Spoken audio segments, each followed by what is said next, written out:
सदा परिभव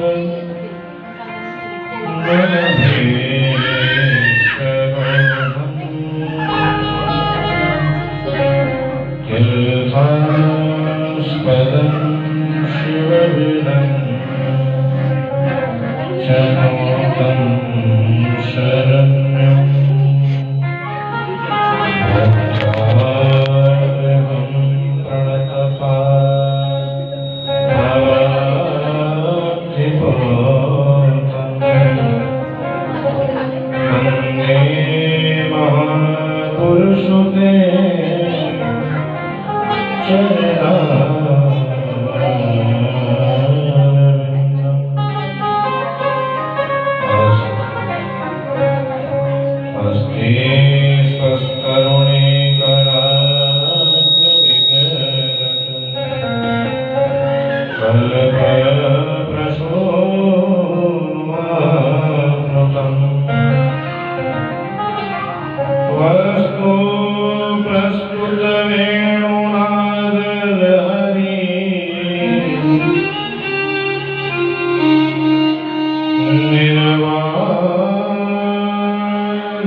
तो आइए भगवान का नाम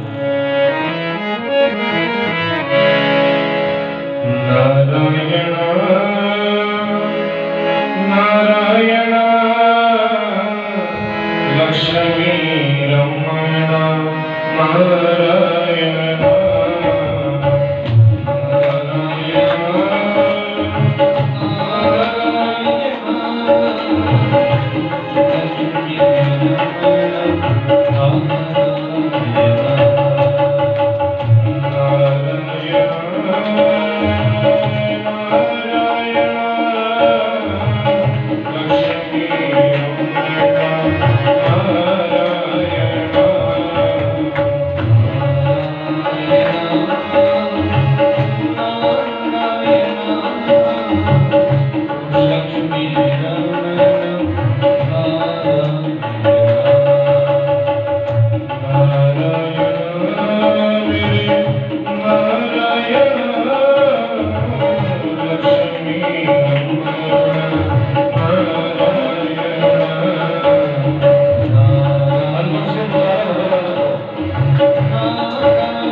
बोलिए भागवत भगवान की।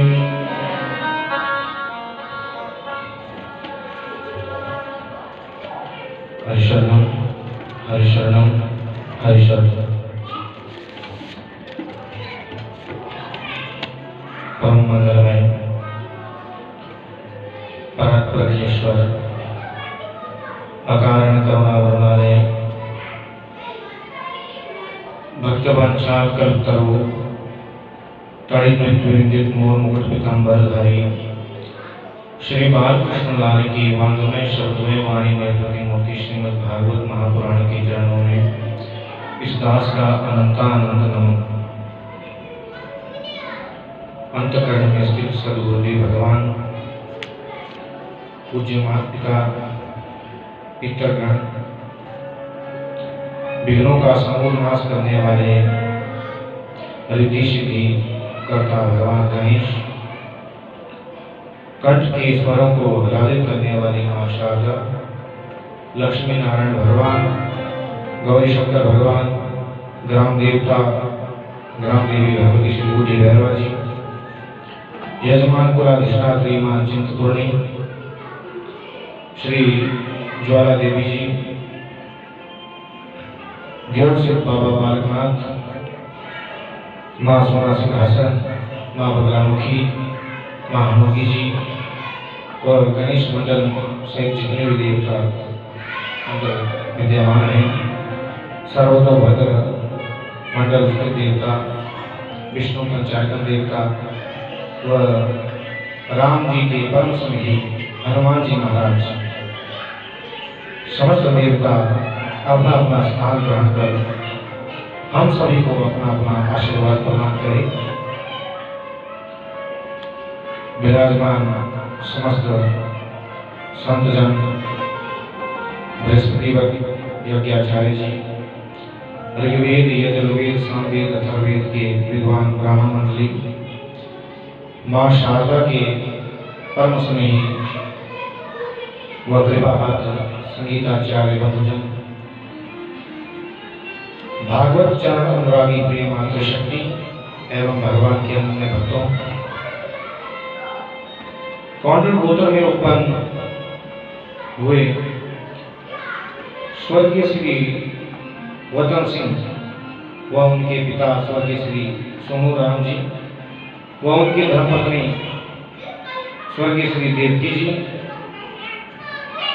व उनके दूसरे सपुत्र स्वर्गीय श्री वसंता जी व उनकी धर्मपत्नी स्वर्गीय श्रीमती विष्णु जी व उनके सपुत्र स्वर्गीय श्री बेबीराम एवं स्वर्गीय श्री लघुराम व उनकी धर्मपत्नी स्वर्गीय श्री भगवती देवी एवं स्वर्गीय श्री ब्रितो जी, पितृगणों की मोक्ष की पुण्य समृद्धि में अपर्पण होकर इस परम पावन पुनीत भूमि पर भगवान शिव के चरण अनुरागी बनकर महादेव के इस दिव्य प्रांगण में वैदिक वाङ्मय के सर्वोच्च सदग्रंथ श्रीमद् भागवत सप्ताह ज्ञान यज्ञ के तत्वावधान में आदरणीय यजमान श्रीमती बिमला देवी जी व उनके सपुत्र श्रीमान विनोद जी व उनकी धर्मपत्नी श्रीमती कमलेश जी, श्री देशराज जी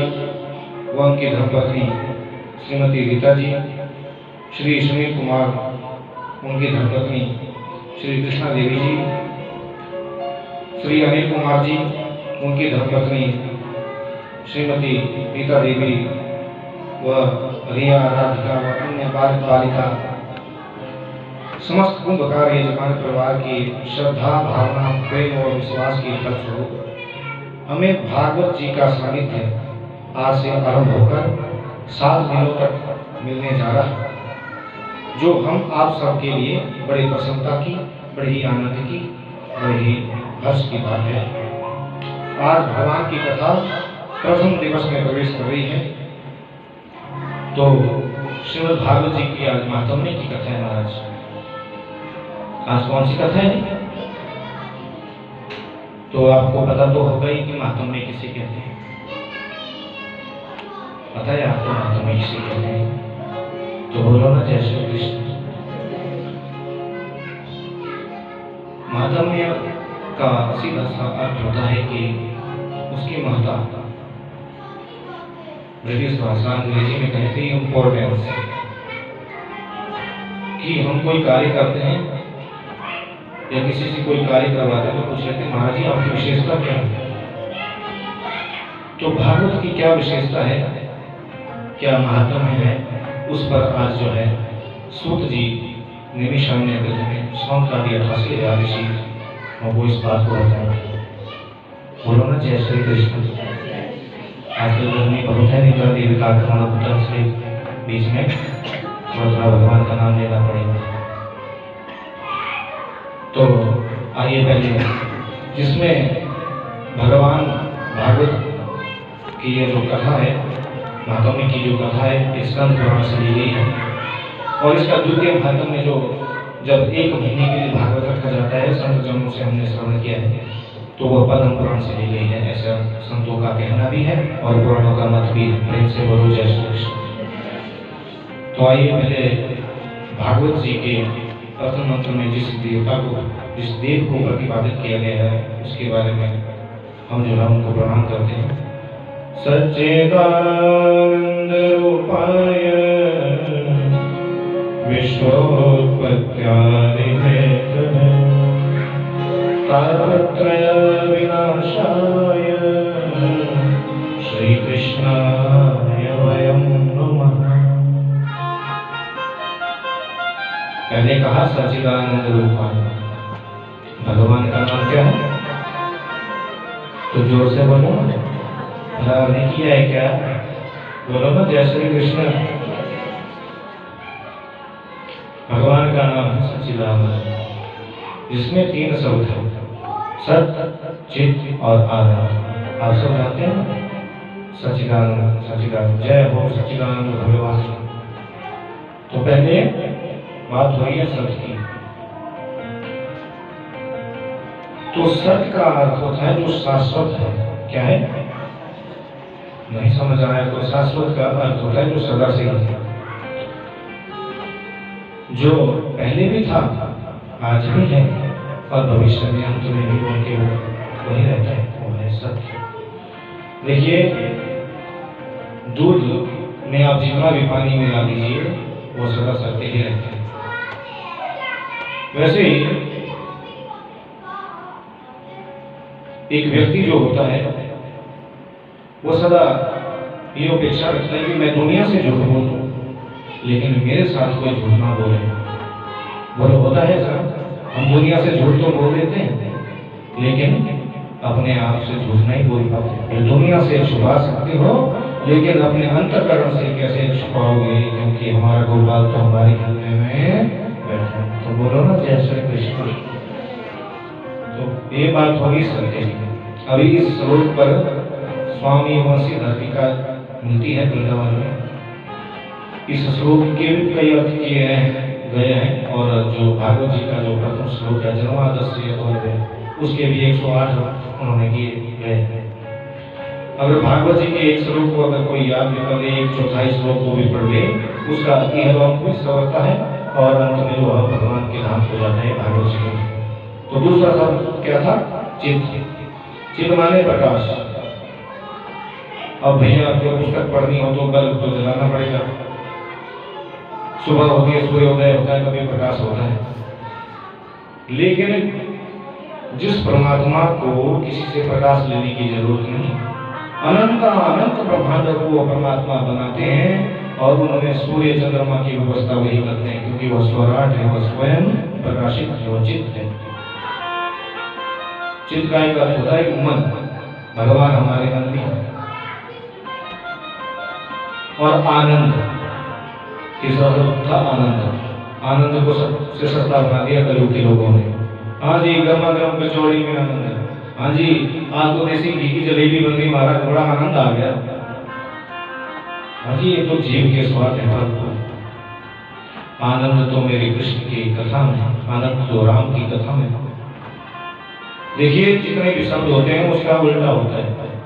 हमारे गुरु जी कहते हैं, पूज्य श्री कृष्ण शास्त्री ठाकुर जी महाराज, कि शब्द जितने भी शब्द हैं उनका उल्टा होता है। दिन का रात, स्त्री का पुरुष, कोई भी शब्द ले लो। लेकिन जो ये आनंद शब्द है इसका उल्टा होता ही है। किसने कहा बोले निरानंद, बोले नीरा तो तुमने अपनी ओर से जोड़ लिया महाराज। तुम इसको निरानंद कहो, ब्रह्मानंद कहो, परमानंद कहो, आत्मानंद कहो, आनंद तो आनंद ही रहेगा। और आनंद ये नहीं महाराज कि हमारे भाई जी आए हैं सिमला से कीर्तन करेंगे, बहुत आनंद आता, बहुत नाचे, बहुत गाए, दूसरे को देखते रहे वो कैसे नृत्य कर रहा है, ये आनंद की बात है ही नहीं। ये है मनोरंजन। क्या है? इससे मन का रंजन होता है। और आनंद का सीधा संतों ने हमसे कहा था और हमने इस बात को माना भी है। आनंद का सीधा होता है महाराज आत्मा का बोध। क्या? आत्म साक्षात्कार, कि हम ये जान लें कि ये सृष्टि जो बनाई है परमात्मा के द्वारा ही रचित है, ना हमारे साथ कुछ आया है ना साथ में जाएगा। इसलिए आत्मज्ञानी सुखदेव थे, इसलिए व्यास जी इतने बड़े विद्वान थे महाराज। 17 पुराण उपनिषद, 4 एक वेद के 4 भाग किए, लेकिन उन्होंने भागवत परिषद को नहीं सुनाई, क्योंकि वह जानते थे कि भागवत को कोई आत्मज्ञानी ही सुना सकता है और उसका वर्णन करो। तो आत्मज्ञानी सुखदेव ही थे, जिनका हाथ ही पाता था, 4 अंगुल की केले की कॉपी पहनते थे, और एक गौ को धोने के लिए जितना समय लगता है ना 5-6 मिनट का, उतने समय जो है घर में रुकते और आगे चले जाते। ना उन्हें ये पता था कौन स्त्री है कौन पुरुष है, कब दिन हो रहा है कब रात हो रहा है। ये वक्ता के लक्षण होने चाहिए। सुखदेव जैसा भूतो न भविष्यति, ना हुआ है ना होगा, क्योंकि सुखदेव और नहीं, आगे की कथा में आप श्रवण करेंगे, उसमें भगवान ही मन कराएंगे। प्रेम से बोलो जय श्री कृष्ण। तो ये तो हो गया भगवान का नाम सच्चिदानंद रूपाय। और भगवान करते भी हैं कुछ, क्या करते हैं भगवान? इसलिए महाराज कृष्ण तो व्यास ने कहा था महाराज विश्वोत्पत्ति क्या दिया। लोग कहते हैं महाराज 500 करोड़ का टर्नओवर है हमारे महीने का, वहां बद्दी में फैक्ट्री लगी है, चंडीगढ़ में फैक्ट्री लगी है, लेकिन आपकी तो ये छोटी छोटी फैक्ट्रियां हैं, उन फैक्ट्रियों को जो सबसे बड़ी ब्रह्मांडों को बनाने वाला वो परमात्मा, उसकी तो अनंत लीलाएं हैं महाराज। देखो उसका कार्य है विश्वोत्पत्ति, जो विश्व का पालन करते हैं, विश्व को बनाते हैं, विश्व का पालन करते हैं और विश्व का संहार करते हैं। जब वह हंसता है महाराज तो फूल खिलते हैं, और जब वो थोड़ा सा गंभीर हो जाता है कि अभी इनको वो जन्म दे दिया, इनकी थोड़ी भोजन की व्यवस्था भी कर दूं, तो सबकी भोजन की व्यवस्था वो परमात्मा कर देते हैं। फिर वो देखता है कि लगे बड़े करने, मैं साहूकार, मैं सेठ, मैं ऐसा, मैं गायक, मैं विद्वान, तो भगवान फिर अपने भेंट की ओटे दी करते हैं और गोविंदाय नमो नमः सबका विनाश कर देते हैं। बोले अच्छा महाराज ठीक है, अब ये बताइए कि और क्या विशेषता है आपके भगवान में? पूछ रहे थे महाराज व्यास जी से। तो उन्होंने कहा कि महाराज ताप त्रय विनाशाय, 3 प्रकार के पाप होते हैं और 3 प्रकार के पाप होते हैं। ये पाप कौन से होते हैं जी? कर्मणा, वाचा और मनसा। पिता साहब को बताना चाहता है कि कायिक पाप सबसे बड़ा नहीं है, वाचिक मुख से बोला हुआ पाप भी बड़ा नहीं है, लेकिन मन में रखना सबसे बड़ा पाप है। इसलिए मन में रखा ना करो, बोल दिया करो। फिर बोलोगे तुम ना 2-4 उसको हरे राम सुनाओगे ना अपनी मीठी भाषा उसको, फिर वो भी सुनाएगा तुम्हारे को, तो करना तुम्हारे को पता। बोलो जय श्री कृष्ण। इसलिए बुरा भाव हृदय में रखो ही नहीं। आने लगे ना बुरा भाव तो राम नाम की दवाई दिया करो, राम राम कहा करो, कृष्ण कृष्ण कहा करो, जिस देवता में तुम्हारी निष्ठा है उसका नाम लिया करो। और 3 प्रकार के पाप होते हैं, दैहिक, दैविक और भौतिक। जो हमारे को शरीर में कष्ट हो जाता है, बीमारी लगती है महाराज, भौतिक जो संसार से कष्ट मिलता है, जैसे किसी ने कुछ कह दिया, लड़ाई झगड़ा किसी के साथ हो गया, भौतिक। और दैविक।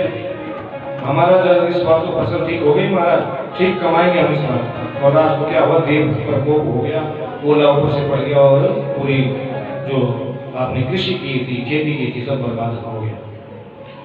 तो इन 3 प्रकार के ताप पाप का जो विनाश कर देते हैं, उन भगवान श्री कृष्ण के श्री चरणों में हम आप सब प्रणाम करते हैं। श्री कृष्णाय वयं नमः। तो ये तो एक श्लोक है। दूसरे श्लोक में भगवान सुखदेव जी को प्रणाम किया गया है। यम प्रवजन्तमनं पेतं पेतकृत्यं द्वैपायनो विरहकातराजुहा पुत्रेति तन्मया तर्वो विनेदु तं सर्वभूतहृदयं मुनिमान् तस्मै बोले सूर्य भगवान की। क्यों किया गया दूसरे श्लोक में सुखदेव को प्रणाम? आजकल वक्ता बहुत हो गए महाराज, भागवत हम करते हैं, शिवपुराण हम करते हैं, ठीक है महाराज, अच्छी बात है, लेकिन वक्ता को अभिमान नहीं करना चाहिए। तनिक मात्र कि हम बोल रहे हैं, हम क्या बोलेंगे। वक्ता सोचता कुछ और, देखिए व्यक्ति सोचता कुछ और है, बोलता कुछ और है किसी के साथ, और भविष्य में होता कुछ और है। तो बोलो जय श्री कृष्ण। इसलिए भगवान से सच्ची प्रीति जोड़ी है। और वक्ता के लक्षण ऐसे नहीं होने चाहिए कि मैं बोल रहा हूँ, हम नहीं बोल रहे महाराज। जैसे मेरे राधा माधव यमुना के तट पर खड़े होकर अपनी वेणु को, अपने बांसुरी को रथों के ऊपर टिकाकर जो उसमें प्राण होते हैं, बंसी बज उठती है वृंदावन में, वैसे ही आज बंसी जो है गोविंद की कृपा से अपर में शिव मंदिर में भगवान ने बजाए। हमारा तो भारत सामर्थ्य, हम तो कठपुतली। अब 5 मिनट बाद गोविंद सोचे, बहुत अहंकार हो गया इस कथावाचक को, अब इसको मैं समाप्त कर देता हूँ, पुतली को तोड़ दिया, प्राण निकल गए। इसलिए सुखदेव को वंदन किया गया कि उन जैसा वक्ता भूतो न भविष्यति, और परीक्षित जैसा श्रोता भूतो न भविष्यति। परीक्षित ने देववाणी संस्कृत के द्वारा इस 18,000 मंत्रों को पिया है। पिबतम भागवतम रसमाल्यम मुहुरहो रसिका भूय भावुका। और हम क्या करते हैं, कथा में जाते हैं, बैठते हैं, देखते हैं महाराज कौन आया है कौन नहीं आया। पंडाल तो ठीक लगाया, लेकिन व्यास जी कुछ ऐसे ढीले हैं कि काबू नहीं खोए। भगवान की कथा नहीं, व्यास जी की कथा सुनने आया है वो लोग। अरे भगवान की कथा भाव लेकर आओगे तो भावो विदिते ही देवा, भगवान तुम्हें भाव से मिलेंगे, भोग से नहीं मिलेंगे। हम तो 56 भोग लगाते ठाकुर को, महाराज जी घंटी को चुप रोज बजाते, नमो भगवते वासुदेवाय का 108 माला पूरी करते। लेकिन तुमने कभी सबरी की तरह, सुदामा की तरह बेभाव से चावल का बना गोविंद को अर्पण किया। अगर उस भाव से किया होगा तो गोविंद तुम्हें वृंदावन जाने की जरूरत है, तुम्हारा वृंदावन मन ही बन जाएगा। और उस मन में जब मेरे रमण बिहारी रास रचाएंगे तो राग छल कपट द्वेष ये सब मत्सर बाहर निकल जाएंगे, कोई जरूरत नहीं है। तो इस प्रकार से सुखदेव जी की वंदना की गई। अब जैसा आप जानते हैं महाराज, जब भी किसी कथा की बात चलती है ना, तो नैमिषारण्य में तीर्थ की बात आती है। किस तीर्थ की बात आती है? आपको व्यासपीठ से ये दार्शनिक 3 शब्द दे देता है, आपको कोई भी बात नहीं आती तो आपने कहना है जय श्री कृष्ण। तो बोलो ना जय श्री कृष्ण। कई श्रोता तो ऐसा भी जानते होंगे महाराज कि हमारे कि व्यासपीठ के सामने, वक्ता के सामने कुछ प्रसंग या कुछ ज्यादा ऊंची आवाज में नहीं बोलना चाहिए। कथा की मर्यादा है, अच्छी बात है। प्रश्नोत्तरी किसने करनी हो तो शाम को कर सकता है महाराज। हम इसलिए नहीं कह रहे कि हम बड़े विद्वान हैं, हम तो इसलिए कह रहे हैं महाराज हमें सीखने की जिज्ञासा है, लगन है। लगन तो से हरि लगाने थे, जो होगा देखा जाएगा। ये हरि से हमारी लगन है। हमें पत्थर पे बिठा दे ठाकुर, हम वहाँ भी कथा करने को तैयार हैं। और ठाकुर जी ने हम हमारे इस दास को बार बार ऐसे उन भक्तों के घर में अवसर दिया है और हमने वहाँ बड़े प्रेम पाया महाराज। हम प्रेम के भूखे हैं। बोलो ना प्रेम से जय श्री कृष्ण। अभी तो 2:30 बजे का समय है, मुख पे 12 क्यों बज रहे हैं? तो बोलो ना जय श्री कृष्ण। तो महाराज अभी सूत जी सोन का दिया 88 झार जो ऋषि है महाराज, सोन के मुनि आपस में जो 88 झार ऋषि है ना, ये ब्राह्मण है। कौन है? ब्राह्मण है और ऋषि आपस में विचार करें महाराज, कलयुग आ गया, कलयुग आ गया। अब तो कलयुग के लोगों में ऐसा होगा, कोई धर्म का कार्य करने लगा कि किसी को अंदर से कम करना गया महाराज, अरे ये ऐसा क्यों हो रहा है? कि रोको रोको रोको। लेकिन धर्मानुगो गच्छति जीवेत, अपना साथ में किया हुआ जो धर्म कर्म है तुम्हारा वही साथ में जाने वाला है। कोठी बंगला गाड़ी पैसा ये सब यहीं रह जाएगा, माटी का खिलौना माटी में मिल जाएगा। तो महाराज तो सोन का भी 88 झार ऋषि आपस में बात कर रहे हैं और सूर्य का भी आगमन नहीं हुआ। ये जो सूर्य है ना, एक उपाधि, जैसे हम व्यासपीठ के ऊपर बैठे, कोई कहता है महाराज जी व्यास जी, तो ये सूर्य जो है उपाधि का नाम है, ठीक है जी। क्योंकि जैसे गणपति कहते हैं, भगवान गणेश जी का पहला नाम है विनायक, गणपति भी उपाधि का नाम है, ब्रह्मा भी उपाधि का नाम है, ये सब उपाधियां हैं नाम। हमने संतों के मुखारबिंद से सुना है, जो हमारे ग्रंथ घर में रखे उनको हम अकेले पढ़ते रहते हैं महाराज, और हमें ज्यादा ज्ञान है नहीं।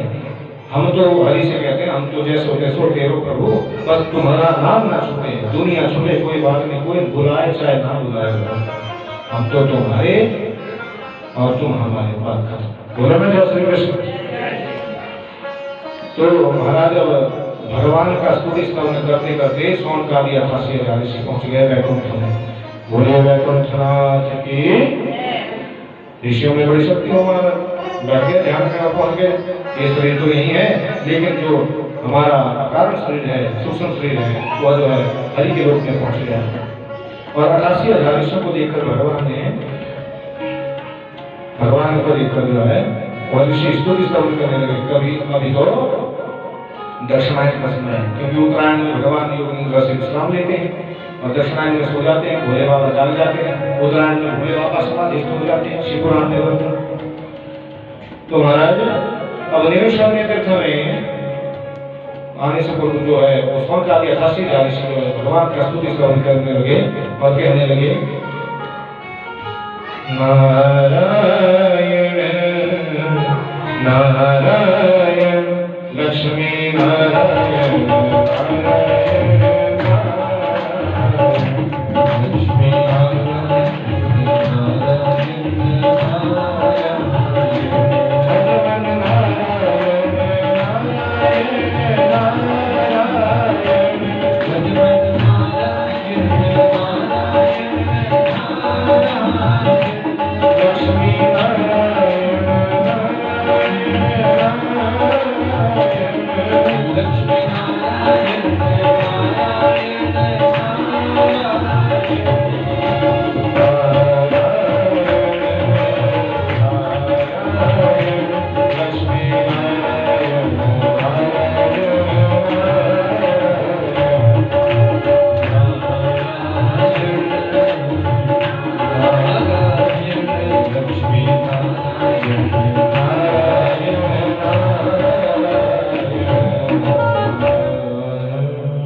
नारायण भगवान ने अपनी अपनी दृष्टि विश्राम की लक्ष्मी जी की तरफ देखा।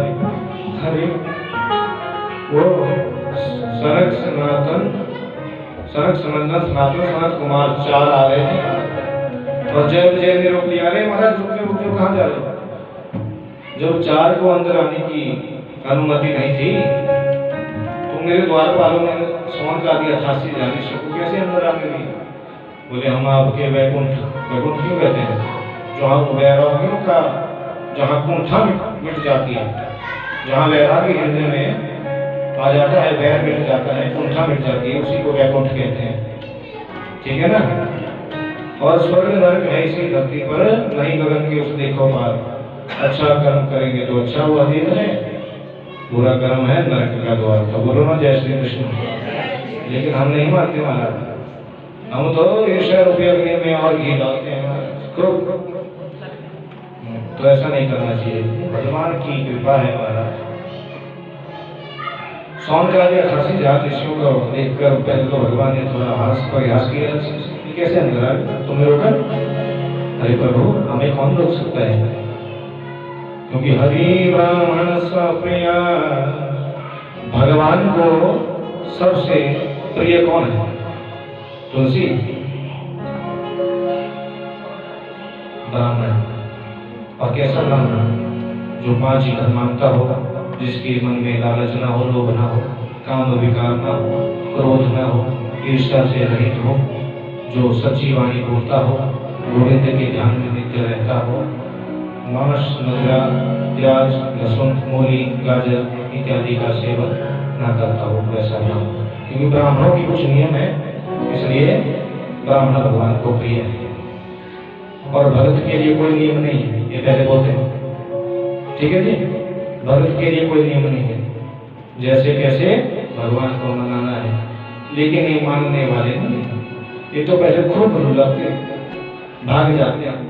फिर आप जब रो रो के आपकी अखियां सूख जाएंगी, अंदर से आंसू ने वो छल कपट राग में सब निकल जाएगा। फिर हरि जो मनाने आते हैं और बोलते हैं प्यार क्या चाहिए? सौनकादि 88 ऋषियों की ऐसी दिव्य वाणी को सुनकर भगवान ने उन्हें चित्तवर देने की इच्छा भगवान की। विष्णु ने कहा, प्रभु हम आपका भजन एकांत में इसे करना चाहते हैं, लेकिन करें कैसे? हमारे लिए उचित स्थान की व्यवस्था नहीं है। जहां भी हम जाते हैं पीछे पीछे कलयुग दौड़ा आता। अब कोई आप ही जानो, आप कैसे अपने हरि नाम की व्यवस्था करोगे? भगवान के हृदय अंतःकरण में भी यह जिज्ञासा उत्पन्न होगी और भगवान के मन से चक्र प्रकट हुआ, जिसका नाम हुआ मनोमय चक्र। क्या हुआ जी? मनोमय चक्र। अब भगवान ने कहा कि इसका अनुसरण कर। आगे जा रहा मनोमय चक्र, पीछे से चले सौनकादि 88 ऋषि और हरिद्वार से आगे जाकर उत्तर प्रदेश की तरफ एक पर्वत के नीचे से उस चक्र का अरण्य लग गया, इसलिए इसका नाम हो गया नैमिषारण्य। बोली नैमिषारण्य की, अर्थात जहाँ भगवान स्वयं विराजते हैं नैमिषारण्य में। और शुभ काल में हमने एक माता जी हैं हमारे, वो भी कहते हैं कथा करवानी, तो वो भी कैसी मेरे ठाकुर जी जाने। तो वो कहते हैं कि हम सुख काल में गए थे, वहाँ सुखदेव जी को उन्होंने सुना है, ऐसा कहते हैं कि खड़ा में चलकर वहाँ से सुखदेव जी जा रहे हैं। आज भी वहाँ सुखदेव जी चलते हैं, हम तो नहीं गए, उन्होंने मुझसे सुना है। बोलो जय श्री कृष्ण। नैमिषारण्य तीर्थ में जैसे ही सौनकादि 88 से पहुंचे महाराज, तो उतने में आपस में विचार करने लगे, महाराज हमको कौन सा शिव के बराबर होगा जिसको हम जो है व्यासपीठ पर बिठाएंगे और भगवान की कथा को करवाएंगे। देखिए वक्ता कैसे मिलता है भगवान में, वक्ता कैसे मिलता है? बात होगी, भगवान जिसको नियुक्त करना चाहते हैं उसी को करते हैं। व्यक्ति सोचता है वो फलाने वृंदावन वाले महाराज जी हैं, वो काशी वाले हैं, वो उधर के हैं इधर के हैं, उसको लाएंगे उसको लाएंगे। लेकिन क्या होता है, कभी वो महाराज जी फ्री नहीं होते और कभी जो यजमान के पास समय नहीं होता। तो फिर भगवान ये के प्रकार ऐसे मंदिर में यज्ञ को सजा देते हैं और स्वतः ही में चल पड़ता है। बोलो जय श्री कृष्ण। तो ये हमारा और तुम्हारा जो है प्रारब्ध का संबंध है। पिछले जन्म में हम पता नहीं यजमान थे और कोई आप में से कोई वक्ता था, हमने कथा सुनी थी। इस कल्पांतर में हम कथा ठाकुर जी के द्वारा सुना रहे हैं और आप जो श्रवण कर रहे हैं। बोलो जय श्री कृष्ण। अब ऐसा सोचने लगे महाराज, सौनक मुनि बोले मैं तो सबसे बड़ा हूँ, मैं बैठा हूँ, लेकिन मुझे इतना सामर्थ्य कहाँ जो मैं हरि की कथा सुना। ऐसा सोच ही रहे थे महाराज कि क्या हुआ, निमिषे सूतम आशीनम अभिवद्य महामतिम कथामृतम रसस्वाद कुशल सौनको ब्रवीत। उतने में जो है व्यास के परम शिष्य परम लाडले उग्र श्रवा जिनका नाम है, प्रेम से सूत जी ने कहते हैं, मरीच जाति में उत्पन्न हुए, जिसे हम हरिजन कहते हैं। लेकिन ज्ञान अत्यधिक होने के कारण आज ब्राह्मणों की भी पूजनीय हो गए। 16 वर्ष की आयु है। उनको आता हुआ देखकर प्रणाम करके पूछा, पाद दिया की पूजा की, व्यासपीठ पर बिठाया और पूछा महाराज कि सूत जी आप भगवान की ऐसी रसमयी कोई कथा कहिए जिसके श्रवण मात्र से जो है कलयुग के प्राणियों का कल्याण हो जाए। सौनकादि 88 कहने लगे अज्ञान भाग विध्वंस कोटि सूर्य समप्रभः सूताख्याहि कथा सारम मम कर्ण रसायनम। यहाँ महाराज जी रसायन कहा। रसायन क्या होता है? क्या होता है रसायन? औषधि कह देते हैं, लेकिन औषधि छोटी चीज है। दवाई हम लेते हैं ना, बुखार आ गया हमारा, थोड़ी दवाई ली, बुखार ठीक हो गया। लेकिन रसायन एक ऐसी वस्तु है, ऐसा पदार्थ है जिसको हम पी लेते हैं ना, फिर उस प्रकार का कोई रोग होता ही नहीं।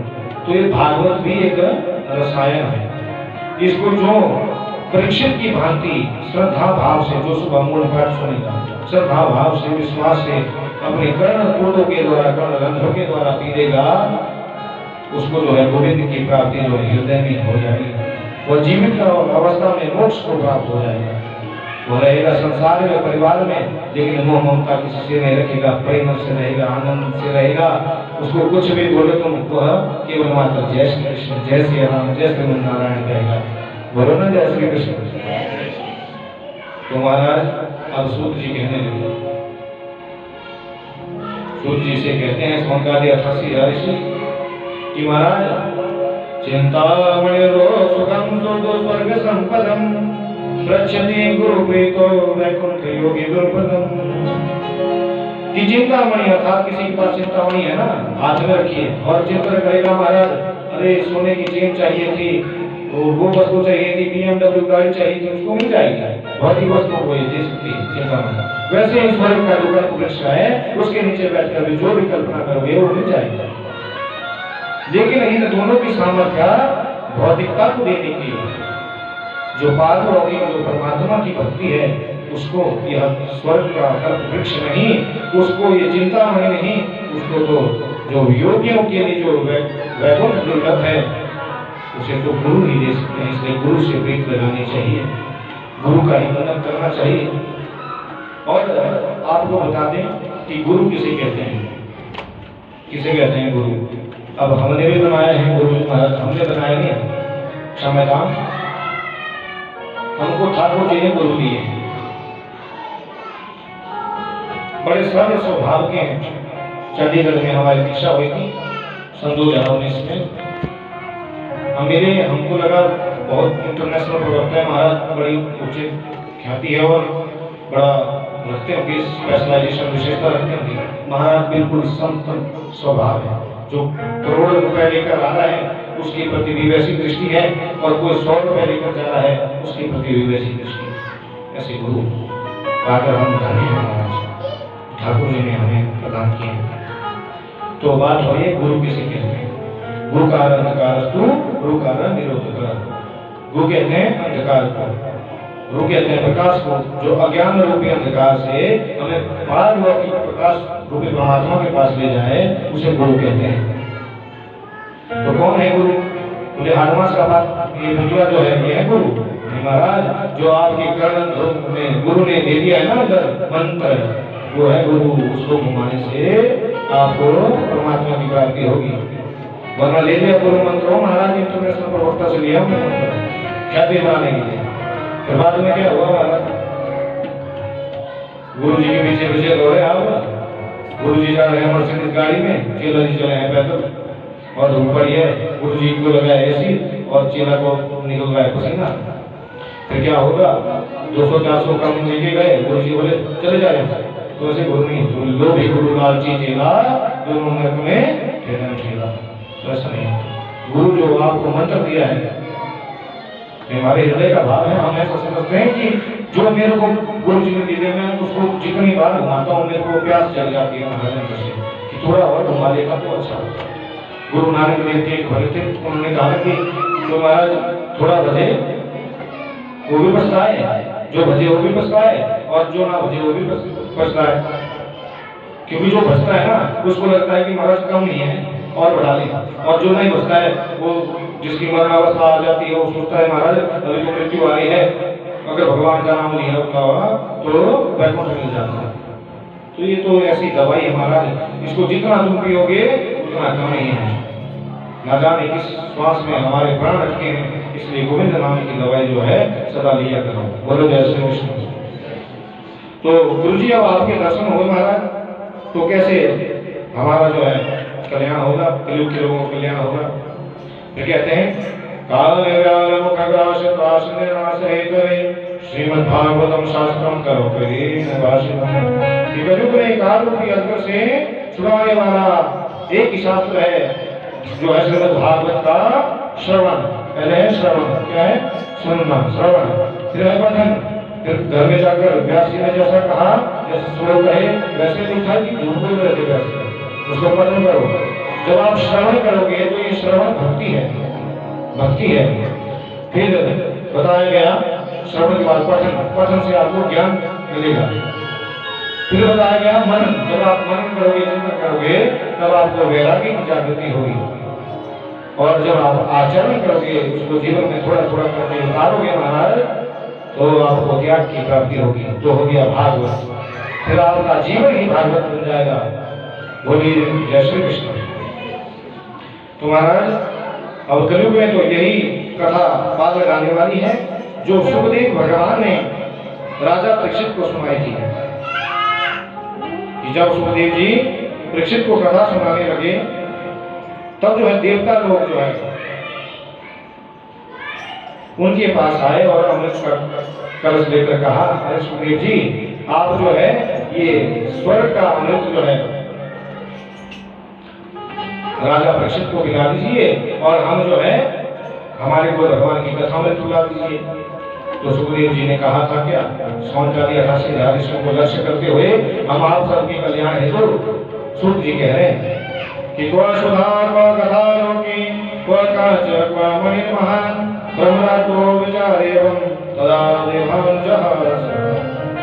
कि संसार में कहाँ मणि और कहाँ कांच, और भला हम आपको 10 रुपए दें और आप से कहेंगे हमारे को 100 रुपए दो, ऐसा थोड़ी होता है। अगला बदली तो बराबर की वस्तुओं में होती है। बोलो ना जय श्री कृष्ण।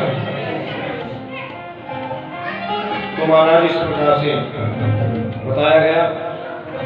अब सूत जी कहते हैं कि सौनकादि 88,000 ऋषियों से कि जैसा कि आप जानते हैं ना, देवर्षि नारद का काम है इधर बात की, इधर की बात उधर करना और उधर की बात इधर करना। ऐसे भ्रमण करते करते देवर्षि नारद जो है इस कलयुग में पृथ्वी लोक पर पहुंचे और देखते हैं कि आदि में चिंता जो है कि भगवान का नाम लेना भी भूल गए। क्या कहते थे देवर्षि नारद, क्या कहते थे देवर्षि नारद? नारायण नारायण लक्ष्मी नारायण नारायण नारायण लक्ष्मी नारायण सभी नारायण नारायण माता नारायण नारायण नारायण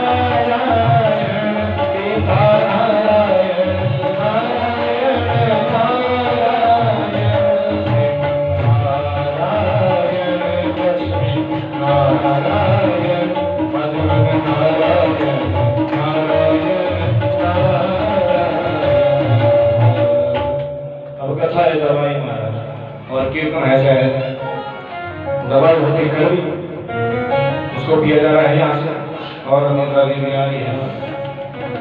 पंडित जी कब कथा समाप्त करेंगे, कब हमको देसी घी का प्रसाद मिलेगा, खाकर उसको घर में जाएंगे। और शहद और ये जो भजन है ये है शहद महाराज, अब दवाई के साथ जो शहद मिला कर देना पड़ रहा है थोड़ा थोड़ा, तब जाके निद्रा देवी मंदिर से बाहर भाग रही है, वरना आ रही है अंदर और बैठ रही है माताओं की सिर के ऊपर दिख रही है। बोलो ना जय श्री कृष्ण। कथा समझ में आ रही है? थोड़ा हमारा साउंड भी भाई जी को पता है कैसा है? ठीक ही है, भगवान शिव के मंदिर में जैसा भी है, अगर ये लाइट में चली जाए ना तब भी कथा होता है। बोलो जय श्री कृष्ण। अंदर की लाइट नहीं जानी चाहिए, बाहर की जाए कोई बात नहीं। बोलो जय श्री कृष्ण। तो महाराज देवर्षि नारद आज बड़े चिंताकुल हैं, भगवान का नाम लेना भी भूल गए। फिर जो सनकादि कुमार हैं, ब्रह्मा के 4 मानस पुत्र हैं, सनक सनंदन सनातन सनत कुमार, वो बद्रीनाथ में रहते हैं महाराज और कहते थे सखा सब प्रेम से बोलो हरे शरणम हरे शरणम, सखा सब प्रेम से बोलो हरे शरणम हरे शरणम हरे शरणम हरे शरणम हरे शरणम हरे शरणम हरे शरणम हरे शरणम हरे शरणम हरे शरणम हरे शरणम हरे शरणम हरे शरणम हरे शरणम। ये भजन करते हैं देव सनत कुमार, क्या कहते हैं हरि शरणम हरि शरणम हरि शरणम हरि शरणम हरि, ऐसे लगे रहते हैं। और उनको कोई काम नहीं। ब्रह्मा जी ने शाप भी दिया कि आपकी आयु 5 वर्ष से ऊपर नहीं जाएगी। तो उन्होंने पूछ लिया महाराज, क्योंकि देवर्षि नारद ना भाई लगते हैं उनके संत कुमार कि कथम ब्रह्माय कुत चिंता कुरो भवान त्वरितम गम्यते कुत्र कुताशागमनं तव। अरे नारद जी, आज आपका मुख बड़ा उदास है, भगवान का भजन नहीं कर रहे हो और जल्दी जल्दी में जा कहाँ रहे, बात क्या है? तो नारद जी बोले हम तो यादो ज्ञात्वा सर्वोत्तमां विधि पुष्करम च प्रयागम च काशीं गोदावरीं तथा हरिक्षेत्रं कुरुक्षेत्रं श्रीरंगं सेतुबन्धनं एवमानुतीर्थेषु भ्रमणानितस्ततः नावश्यं कुत्रचित् क्षणं न सन्तोषकारकं कलिनाम धर्ममित्रेण धरेन् बाधितात्। मैं पृथ्वी को सबसे उत्तम लोक जानकर निकला महाराज। मैंने सोचा अब तो भगवान ने द्वापर में धर्म की स्थापना की है, सब जो है लोग अच्छे से रहते होंगे। लेकिन जब मैं तीर्थों में पहले पहुंचा, वहां जो है पाखंडियों ने डेरा डाल दिया। मुझे कहीं भी संतोष शांति नहीं मिली। इस अधर्म के साथ ही कलयुग ने पृथ्वी को पीड़ित करके रखा है। और क्या देखा मैंने, सत्यम नास्ति तपः शौचं दया दानं न विद्यते उदरवर्णो जीवावरा का कूटभाषण। अब सत्य का कोई नहीं बोलता, और अगर एक बार दिन में बोल रहे तो बोलता है कि महाराज हरिश्चंद्र के बाद दूसरा नंबर स्वर्ग नहीं है। एक बार सत्य बोल दिया ना, बाकी 50 बार झूठ बोलो चाहे, उसका कोई नहीं। सत्य को बार, और आजकल लोग ऐसा करते भी हैं कि पुण्य को बार बार बताते हैं महाराज हम कथा करवा रहे हैं, हम कथा करवा रहे हैं, हम कथा खूब बड़ा पंडाल लगवाते हैं और खूब भंडारा लगाएंगे। ये कथा नहीं, कथा अपने लिए होती है। ये बताऊं भागवतम, मैंने पहले भी निवेदन किया आपसे कि भागवत की कथा किसी एक व्यक्ति विशेष की नहीं, भागवत की कथा हिंदू की नहीं, भागवत की कथा प्रत्येक प्राणी की है। आप नहीं सुन रहे महाराज, ये जो ब्रह्मा जी बाबा है ना, और इनके जितने साथी हैं, पेड़ पौधे चिंटियां हैं, पशु पक्षी हैं, आपकी गौएं हैं, वो भी गोविंद की कथा को कान उठाकर सुन रही होंगी। तो बोलो ना जय श्री कृष्ण। तो उनका ध्यान नहीं करना है। मुझे बताए कि आपने गौ का दोहन भी करना है। अभी 2:30 बजे हमारी कथा प्रारंभ हुई है, अभी 3:30 का समय हुआ है। तो बोलो ना जय श्री कृष्ण। और ठाकुर जी कथा कर रहे हैं, हम तो नहीं कर रहे महाराज कि हम कर रहे हैं कथा। बोलो ना जय श्री कृष्ण। तो महाराज और सत्य तो कोई बोलता नहीं, बोले तो हरिश्चंद्र हम ही है, ऐसा कहते। फिर तप रहे तप जब की बात, तो जो महात्मा बैठे हैं कहीं तीर्थों में, वो भी ऐसी आंखें बंद कर बैठे हैं और के हिंदू से देखते हैं, वो आ गया सेठ, उसे ले लेते हैं 2-4 दक्षिणा। और जो ब्राह्मण है वो भी जो है अपनी दिहाड़ी कमाने में लगे हैं। ये भागवत में लिखा है, हमारे अपने वचन नहीं, स्वयं पढ़ो आपको स्वयं ज्ञान हो जाएगा। बोलो जय श्री कृष्ण। तो महाराज शौचम अर्थात पवित्रता की बात तो रही नहीं महाराज। पहले माता जी के समय में जो हमारे चूल्हा होता है ना, उसको गोबर का लेपन किया जाता था। लेकिन अब क्या हो रहा है महाराज, बोले पंडित जी तो अंदर की चप्पलें हैं महाराज, ये तो अंदर पहुंचे रसोई घर है। अब ऐसा हो गया ये तो बाह्य पवित्रता की बात है। और आंतरिक पवित्रता, पहले आपस में प्रेम होता था, धन नहीं होता था महाराज, बड़ी गरीबी होती थी लोगों को, लेकिन सब एक दूसरे के कार्य में सहयोग करते थे। लेकिन आजकल तो महाराज दिहाड़ी पे लगा रहे होते हैं लोग, कोई भी कार्य। कल को ये समय भगवान किसी को देना कि जब संसार की यात्रा हो और किराए जो करने पड़े, ऐसा भगवान किसी को समय देना। और ऐसा लग रहा है कि ऐसा होगा, क्योंकि आपस में कोई बात करना ही नहीं चाहता, बोलता है सब जहर ही बोलते हैं महाराज। हम तो आपसे यह निवेदन करते हैं, किसी से पहले बात भी करनी हो तो पहले भगवान का नाम लेकर करो। हाँ जी, जय श्री कृष्ण, जय श्री राम, जय श्री नारायण। अगर उसके मुंह के ऊपर बड़ा बचे होंगे तो वह क्रोध उसका समाप्त हो जाएगा, क्योंकि काम क्रोध लोभ मोह अहंकार जो विकार हैं ये नष्ट हो जाते हैं। तो मंद अब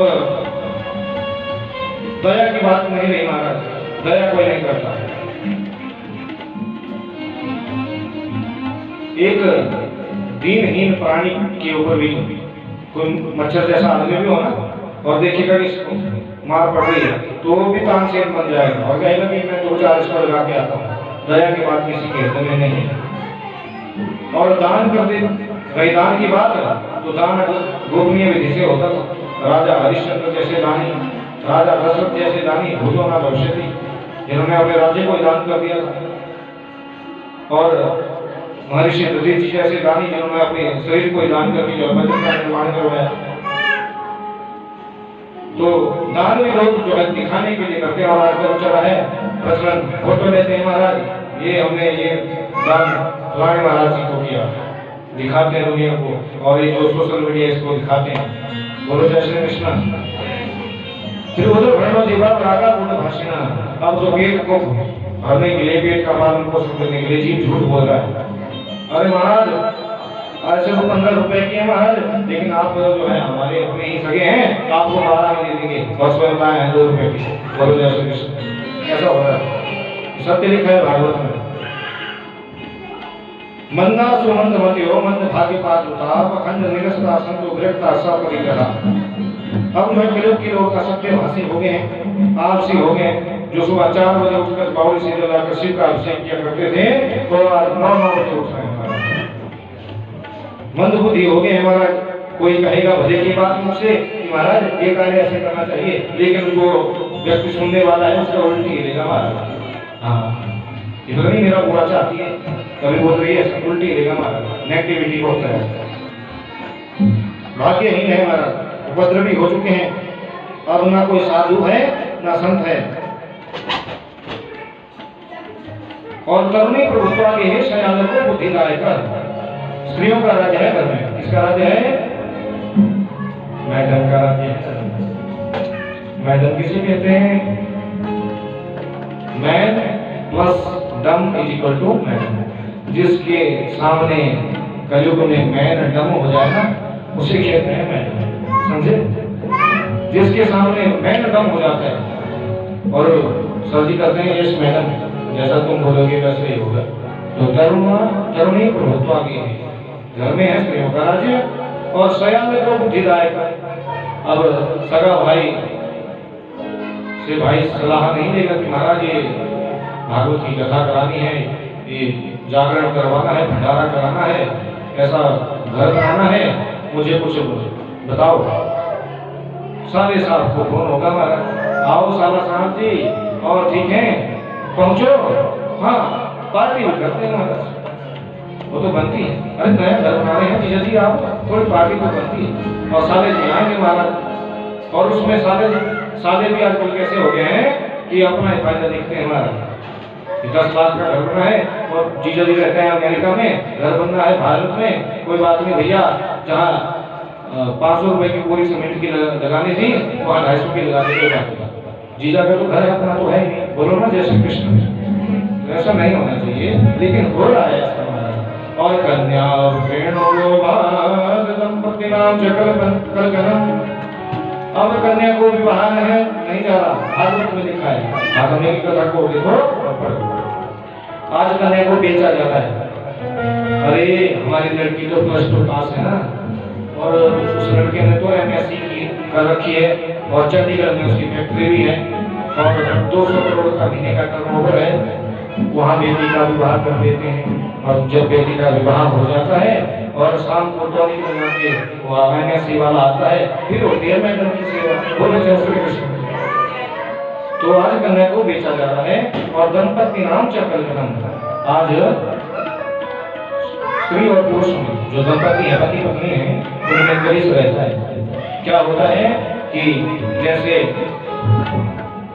एक घर में रामायण दादी जी देख रही हैं और दादी जी के साथ 2-4 बच्चे बैठे हैं और साथ में उनका परिवार भी बैठा है। फिर जोर से आवाज आती है पड़ोसी के घर से और दादी जी को कुछ नहीं कहती, बेचारे बच्चे भी कुछ नहीं कहते, लेकिन जो परिवार के जन और बैठे होते हैं वो बोलते हैं अपना रामायण बंद करो, जरा उनके घर में देख लेते हैं महाभारत चला है। बोलो जय श्री कृष्ण।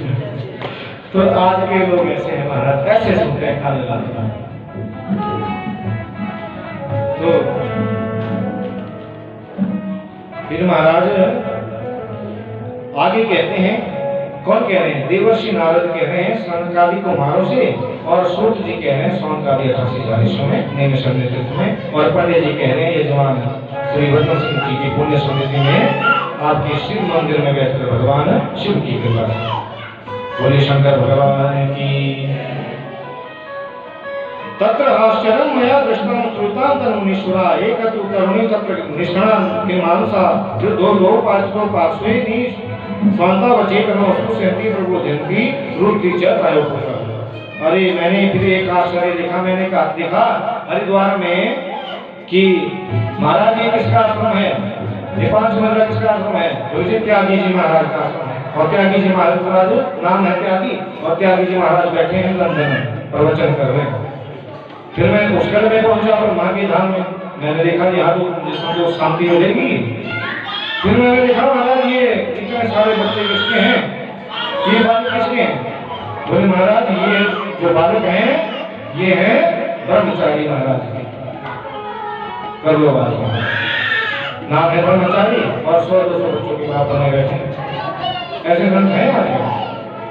उदाहरण के लिए तो नाम भी दे सकता हूँ, लेकिन किसी को मैं कुछ कहना नहीं चाह सकता क्योंकि व्यास की कुछ मर्यादा होती है। बोलो जय श्री कृष्ण।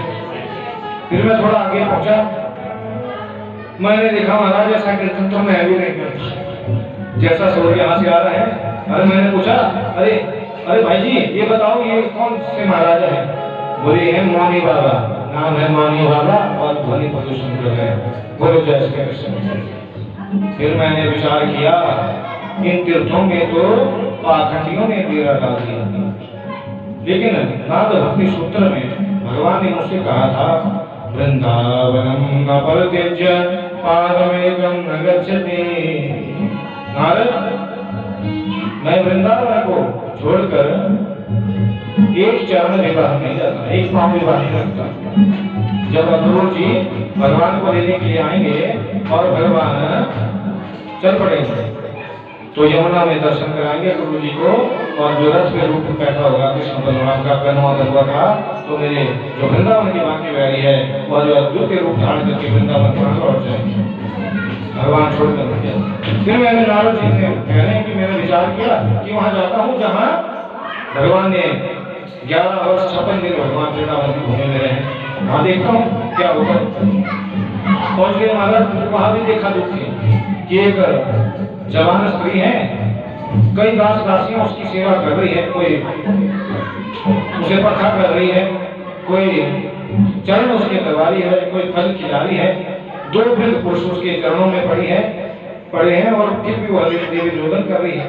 फिर हमने देखा अरे ये तो रो रही है, मुझे इसके पास जाना चाहिए। फिर मैंने विचार किया सरकारी कुमारों कि हमें किसी से क्या लेना देना, घर में से क्या लेना, हम तो 12 लोग हैं। फिर मैं वहां से जाने लगा कि उस देवी ने मुझे आवाज लगाई और कहा ओ साधु क्षणं तिष्ठ मम चिंतामपीनाशय दर्शनं तल्लोकस्य सर्वथागहरं परम। अरे महाराज, अरे देवर्षि नारद जी जरा ठहर जाइए, मेरी चिंता का नाश कर दीजिए, आपका दर्शन तो सभी पापों को नष्ट करने वाला है। देवर्षि नारद ने जब ऐसा सुना, अरे तो ये देवी तो मुझे पुकार रही है। देवर्षि नारद जब पास में पहुंचे तो नारद जी ने पूछा, काशी कोमकामिनो चीमा नार्य का पद्मलोचना वद देवी सविस्तारम स्वस्य दुखस्य कारणम। देवी तुम कौन हो और ये तुम्हारा ये हाल कैसे हुआ? तुम लोचना हो, गंधा हो, मेनका हो? अरे तो वह देवी कहती है, अरे नारद जी, अहम भक्ति ख्याता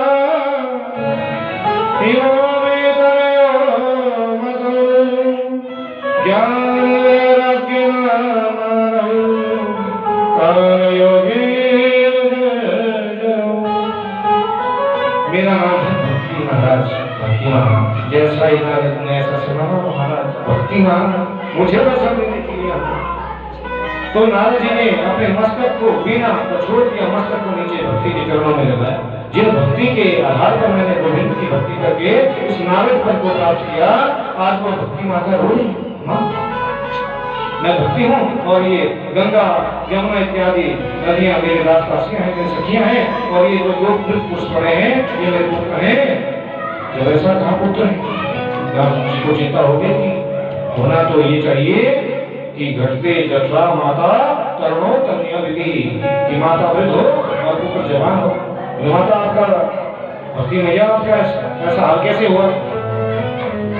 तो भक्ति माता कहती है, उत्पन्ने द्रविणेशा हम वृद्धिं करणाटके गता क्वचित् क्वचित् महाराष्ट्रे कुरुते जनतां गता तत्र घोरकले योगा भागेन्द्रिता खण्डितांगता दुर्बलाः मुचिरं याता पुत्राभ्यां समञ्जतां वृन्दावनं ब्रह्माप्यं नमेव स्वरूपिणी जाताहं युवती सम्यक पृष्ठारूपं सांप्रतम्।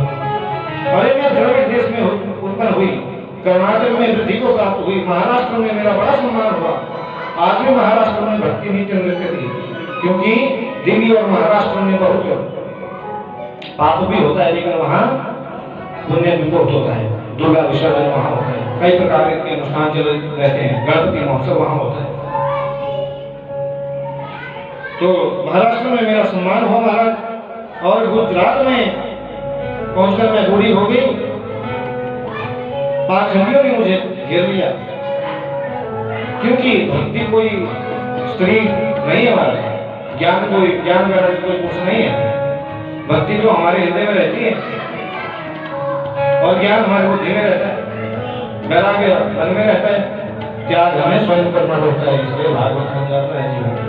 ठीक है जी, ठीक है ना? बोलो ना जय श्री कृष्ण, वरना भजन गाएंगे महाराज।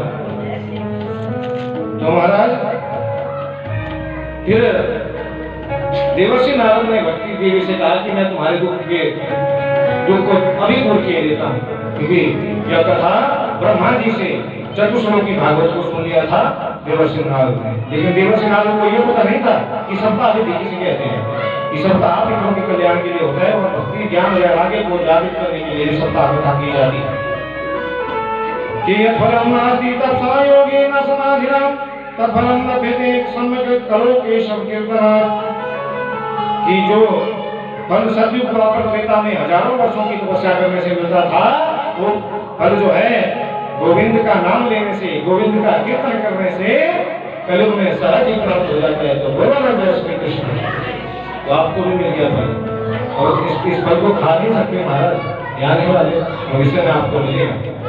क्योंकि आपने जय श्री कृष्ण जैसे ही कहा, चित्रगुप्त देख रहा है, उसमें लिख दिया महाराज बीज लग गया, और थोड़ी भक्ति की वर्षा होगी, ज्ञान की खाद मिलेगी, वैराग्य का थोड़ा मसाला और मिलेगा, तब जाके वो है भागवत के फल आपको मिलेगा। बोलो जय श्री कृष्ण। तो महाराज जब ऐसा कहा तो वृथा खेल से तुम वाले अहो चिंता करो भगवान श्री कृष्ण चरणान भोजन स्मर दुखम गमिष्यति। इससे पहले चारों वेदों के मंत्र देवर्षि नारद ने पढ़े, चतुश्लोकी भागवत को कह दिया, उपनिषद के मंत्र कहे, लेकिन भक्ति ज्ञान वैराग्य थोड़े से उठते और बैठ जाते हैं।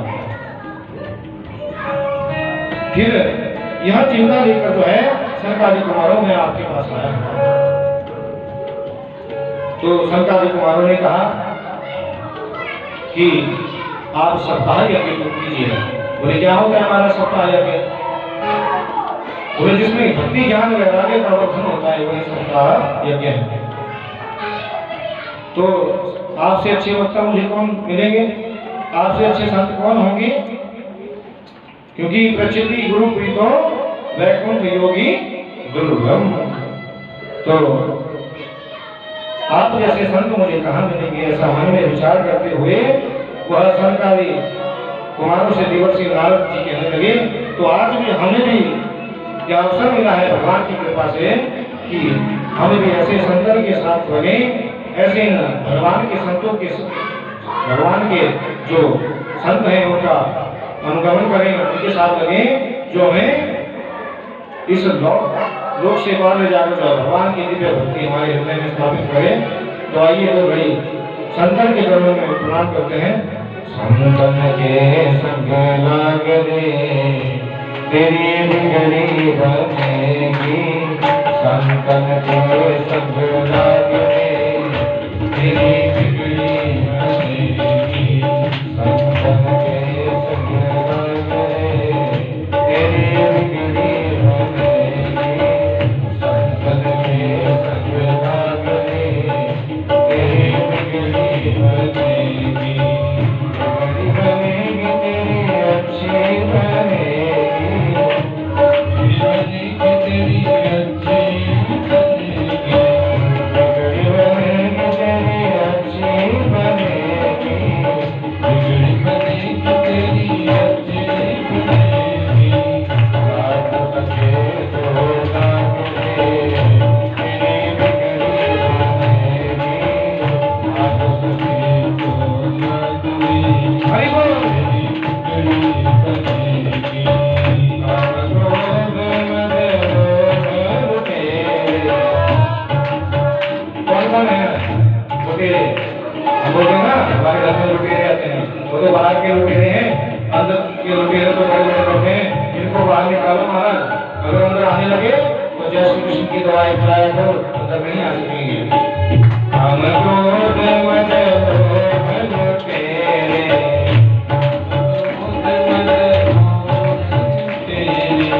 जन्म जन्म के वैरी हैं तेरे, जन्म के वैरी तेरे, त्याग सके तो त्याग रे, त्याग सके तो त्याग रे तेरी बिगड़ी बनेगी, संतन के संग लाग रे तेरी बिगड़ी बनेगी, दादा से तुम्हें हंस करेंगे, दादा से तुम्हें हंस, दादा माने कौआ, कौआ से तुम्हारे को हंस बनाने के लिए भागवत जी यहाँ आए, लेकिन साथ में तुम सुनोगे एक कान से दूसरे कान से निकालो तो तब इस दवाई का असर नहीं होने वाला। जैसे डॉक्टर ने दवाई दे दी हाथ में, उसको हम ऐसे देखते रहे बुखार चला जाएगा, तो उसको तो पीना पड़ेगा महाराज।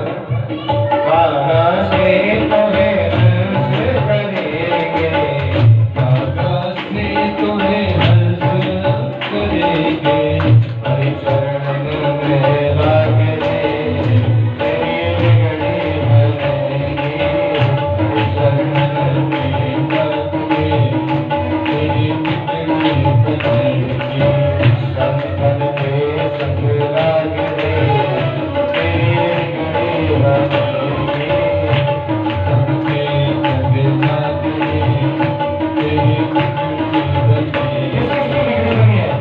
किसकी बिगड़ी बनी है? पता है ना आपको? प्रभु जी की बन गई प्रहलाद जी की बन गई, प्रभु जी की बन गई प्रहलाद जी की बन गई, प्रभु जी की बन गई प्रहलाद जी की बन गई, प्रभु जी की बन गई प्रहलाद जी की बन गई, सबरी के जाग गए भागिने तेरी बिगड़ी बनेगी,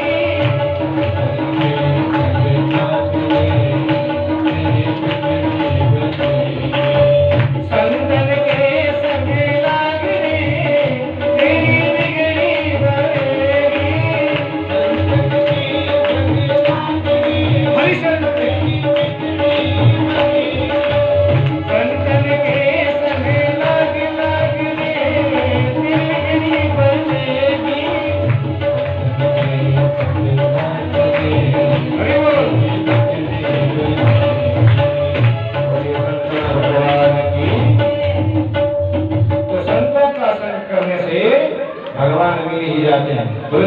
बन गए, प्रहलाद जी के बन गए, सबरी की रानी भाग कैसे? अरे ध्रुव जी को कौन मिले थे गुरु? देवर्षि नारद। प्रहलाद जी ने नर्मदा भक्ति का उद्देश्य माता के गर्भ में नारद जी से प्राप्त किया था। और सबरी को कौन मिले थे? राम जी का रास्ता बताने वाले कौन मिले थे? संत ही तो मिले थे। इसलिए कहा आपको भी संतन के संग लागे। और संत किसे कहते हैं हमारे? जैसे भगवान सत है, सत शब्द को कैसे लिखते हैं? स गा देते हैं बिंदी तो बन जाता है संत। अगर बिंदी हटा दें तो सत, सत माने नारायण, और बिंदी लगा दी तो भगवान का मुकुट, अर्थात भगवान का जो मुकुट है वो संत है। और लाल पीले वस्त्रों को पहनने वाले को संत नहीं कहते। आज हम भी आए हैं लाल पीले पहनते महाराज, तो ये नहीं संत एक भाव का नाम है जो अपने हृदय में यही बात पता है कि हो सोई जो राम रचि राखा गुरु गई कर तो बढ़ावे संत, जो करेगा सो भरेगा मैं क्यों भरूं उदास, कबीर जी कहते हैं। तो कबीर जी संत हैं, वैसे संत हमने अपने हृदय को बनाना है। किसी को बुरा नहीं बोलना है महाराज, तुम्हारे बोलने से बुरा नहीं होगा। अगर हो गया ना तो पड़ोसी की जो मैया होगी वो बोलेगी वो कुछ जानती है मंत्र मंत्र, उसने कर दिया कुछ मेरा, बोलो ना जय श्री कृष्ण, इसलिए ऐसा नहीं करना है, बोलना नहीं है महाराज, तुम्हारे बोलने से कुछ नहीं होगा। वही सोचो राम रचि राखा, तुम क्यों तर्क वितर्क करते हो? अब तुम जैसे संत में, आप जैसे संत मिले, देवर्षि नारद जी के हैं, सरकार तुम्हारा से हम धन हो गए। लेकिन जो भक्ति ज्ञान वैराग्य है वो बैठे हैं वृंदावन में। अब ये जो संत होते हैं महाराज ना, ये संसार में नहीं रहते। ऐसे संत हरिद्वार में, वृंदावन में काफी मिलेंगे आपको, लेकिन जो असली संत होंगे ना वो कहीं गुफा के अंदर में बैठे होंगे, अमरनाथ की गुफा में, बद्रीनाथ से ऊपर, वो नहीं आएंगे सामने, वो आएंगे जब कुंभ लगेगा, आएंगे स्नान करेंगे और चले जाएंगे अपने हरिभजन। क्योंकि वो कहते हैं आए थे हम हरिभजन को और वो कुंभ लगे कपास, ये सोना चांदी गहना ये मेरा, ये उसका, ये तेरा, ये जब भाव, ये जो शब्द बन जाते हैं तब जो है मन जो है माया के द्वारा ग्रसित हो जाता है। और संत ये भी कहते हैं माया माया सब भजे माधव भजे न कोई, जो माधव को भजे सो माया जी हो। माया, माँ का अर्थ होता है जो है, कोठी है, बंगला है, गाड़ी है, नौकर है, चाकर है, ये हो गया माँ। और या ही नहीं, कोठी है, बंगला है, गाड़ी है, माँ या ही नहीं, लेकिन कब तक है? ये झूठी है सब माया, और बली है हरि की माया। इसलिए हरि की माया से बचाने वाले हरि हैं, इसलिए हरि गुणगान करना चाहिए। बोलो जय श्री कृष्ण। कथा समझ में आ रही है माता जी? आ रही है कथा समझ में? तो बोलो जय श्री कृष्ण। क्योंकि कथा हमारी नहीं है, अपनी कथा कहने लगे तो आप बोलेंगे पंडित जी अपने बारे में बता रहे हैं। हाँ, जैसे भागवत भगवान आगे बैठे हैं, पीछे हम बैठे हैं, ठीक है जी। तो मन रूपी रथ के ऊपर कुरुक्षेत्र की भूमि में अर्जुन रूपी जीवात्मा बैठा था, आगे वो नारायण बैठे थे। जितने भी बाण आ रहे थे ना गोविंद के चरणों में आ रहे, तो गोविंद ने रक्षा की। तो वैसे ही मेरे आगे भी भागवत भगवान है। ये जो आप पूछ रहे हैं वो जिज्ञासु भाव से पूछें, ताकि हमें भी जानने की इच्छा हो जाए और आपको ठाकुर जी का दिव्य ज्ञान प्राप्त हो। बोलो जय श्री कृष्ण। तो महाराज जब देवर्षि ये संत जो होते हैं नीचे नहीं आते हैं, तो इसलिए जहाँ हरि का द्वार है वहाँ कथा होगा। ये स्वर्गादि कुमार चले हैं बद्री का आश्रम से अर्थात बद्रीनाथ से, और भक्ति ज्ञान वैराग्य को यजमान बनकर नारद जी चले हैं कहाँ? वृंदावन से हरिद्वार में पहुंचकर आनंद नाम के झाड़ पर जो है एक रेत की व्यास में घुमाई महाराज। इसकी कैसा लिखा भागवत तो आगे हमारा खुद बड़ा पंडाल होना चाहिए और ठीक बजने चाहिए और हमारा तभी होता है। अगर घुंघरू बांध मीरा नाची थी, ऐसी नाची ऐसी नाची ऐसी नाची को नाच ना जाने में आनंद है। जिसने नृत्य करना है वो महाराज डब्बे के ऊपर भी नृत्य हो जाते हैं। एक राजस्थान से थे कथावाचक घड़ा बजाते थे महाराज, और ढोलकी वगैरह उस टाइम होती थी, हम छोटे छोटे होते थे, और घड़े के ऊपर सबको नचा देते थे महाराज। तो हरि की कृपा में तो ताली से भी नृत्य होता है। बोलना जय श्री कृष्ण। तो भक्ति ज्ञान वैराग्य को लेकर चले देवर्षि नारद पहुंच गए आनंद राम के घाट पर, और सरकारी कुमारों को व्यासपीठ के ऊपर आसीन किया। कथा का वाचन होने लगा, और ऐसे भाव को देखकर जो है भक्ति ज्ञान वैराग्य जो है जागृत हो गए, पूरा जवान हो गए, और कहने लगी भक्ति महारानी, भक्ति सुत तरुण प्रेमी करूपा सरसा विराशी, श्री कृष्ण गोविंद हरे मुरारी, हे नाथ नारायण वासुदेव, श्री कृष्ण गोविंद हरे मुरारी,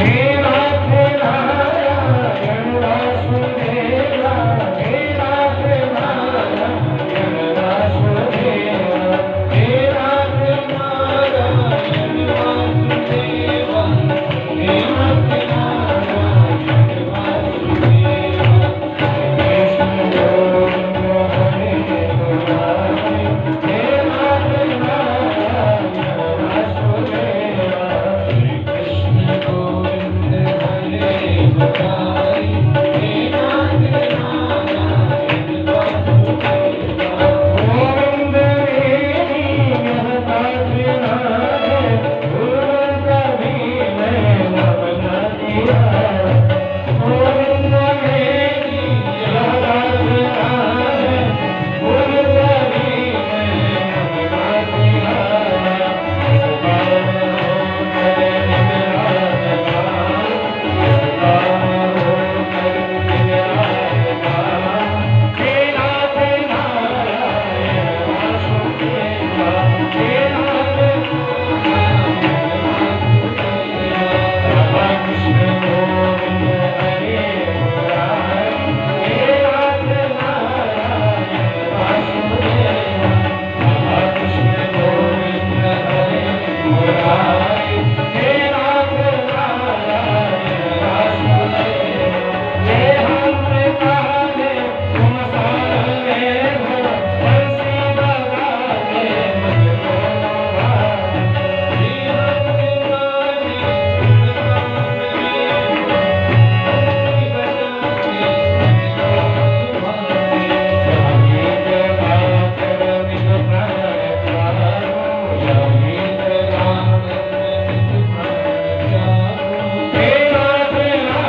कृष्ण गोविंद हरे मुरारे, ये नाथ नारायण वासुदेवा।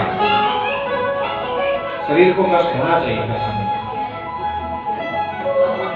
जीवन की मिलेगी व्यथा तो मिलेगी कृष्ण कथा। जीवन की व्यथा कैसे मिटेगी? एसी चाहिए महाराज, बड़ी व्यासपीठ चाहिए महाराज, ऐसा चाहिए, कोठी चाहिए, बंगला चाहिए महाराज, खूब हार चाहिए महाराज।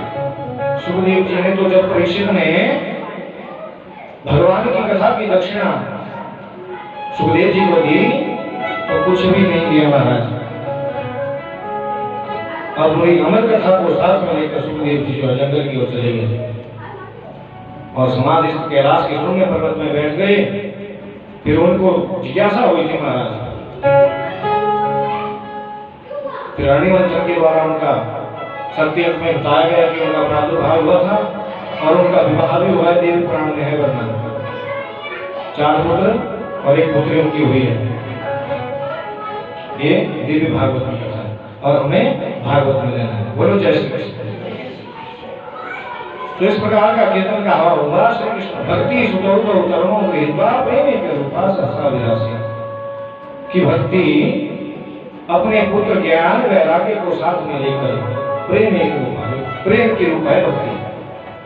वो देते हम खूब पूजा करते हैं ना भगवान की, ओम नमः शिवाय नमः शिवाय नमः शिवाय, और अंदर रात छल करते हैं ना, तो उस शंकर उस पूजा को स्वीकार नहीं करते।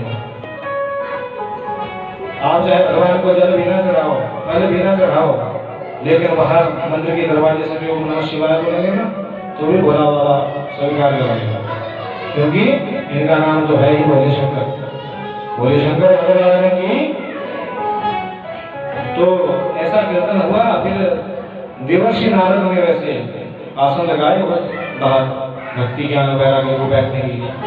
बोले ये तो आम लोगों के लिए आसन है, मेरे लिए तो दिव्य आसन लगने चाहिए, क्योंकि जिसकी बड़ी उपाधि होती है उसको आसन भी वैसा चाहिए होता है। अब कोई यहाँ संत आ जाए तो आपके साथ तो नीचे बिठा नहीं सकते, कुछ उनको आसन देना पड़ेगा। वैसे भक्ति की भी अपनी श्रेष्ठता है महाराज। बोले जिनके हृदय में प्रेम रहता है मैं हृदय में बैठना चाहूंगी। तो जितने भी प्राणी वहाँ ऋषि लोग एकत्रित हुए थे, देवर्षि नारद यजमान बने थे, तो भक्ति सबके हृदय में प्रकट हो गई। ज्ञान ने भी कहा मैं भी जवान हो गया, अब मैं सबकी बुद्धि के पात्र में बैठना चाहता हूँ। तो बुद्धि में ज्ञान चला गया, मन में वैराग्य जागृत जब हो गया तो भगवान राधा कृष्ण गोलोकधाम से वहां पहुंचे और इस प्रकार का नृत्य हुआ। कहाँ?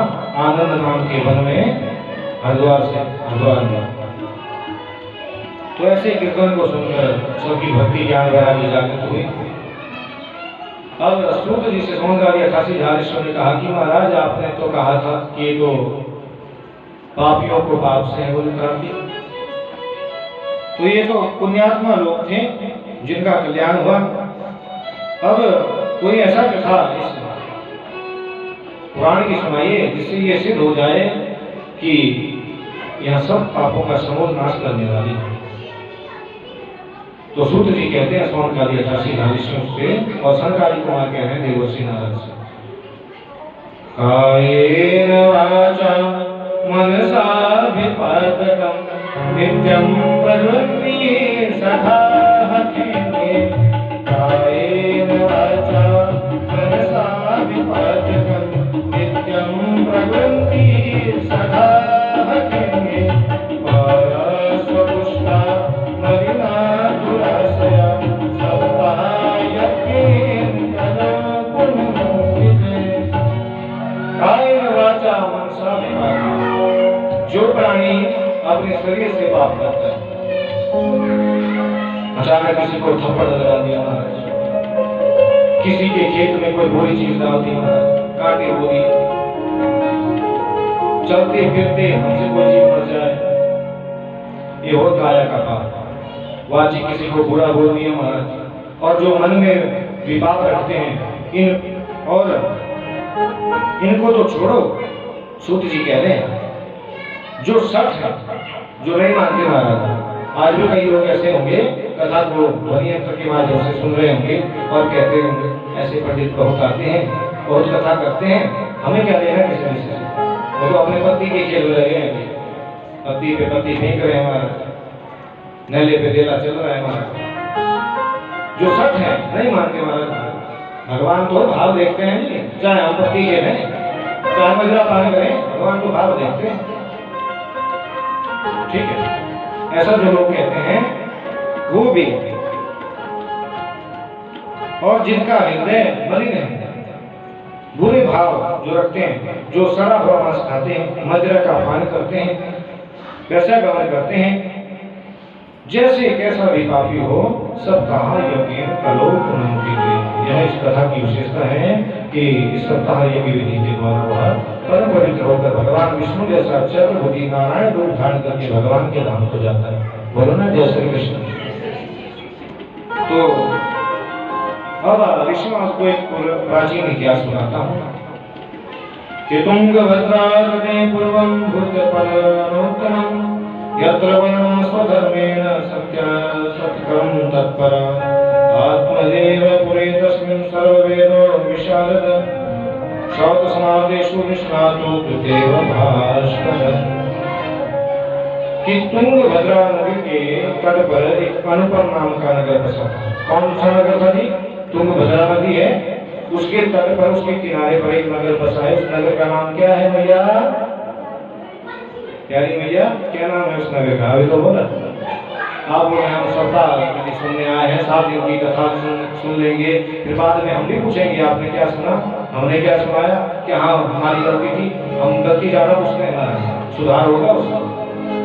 गलती तो सबसे होती है, चित्रलेखा से गलती हुई, इतनी बड़ी बड़ी व्यासपीठ के ऊपर बैठने वाली, और भी है मुरारी बाबू जी, उनसे भी गलती हुई थी 2 वर्ष पहले कृष्ण भगवान के बारे में। भगवान के ऊपर प्रेम क्यों करते हैं?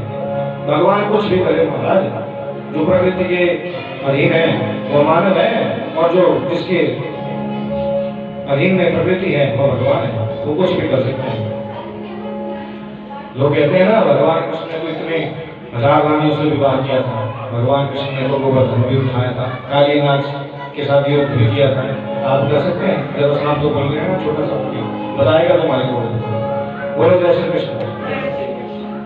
तो महाराज अनुपम नाम का एक नगर था जहाँ सर्व वर्णों के लोग रहते थे, वैश्य भी थे और हरिजन भी थे। ये हरिजन का अर्थ क्या होता है? जो हरि के लोग हैं वो हरिजन हैं।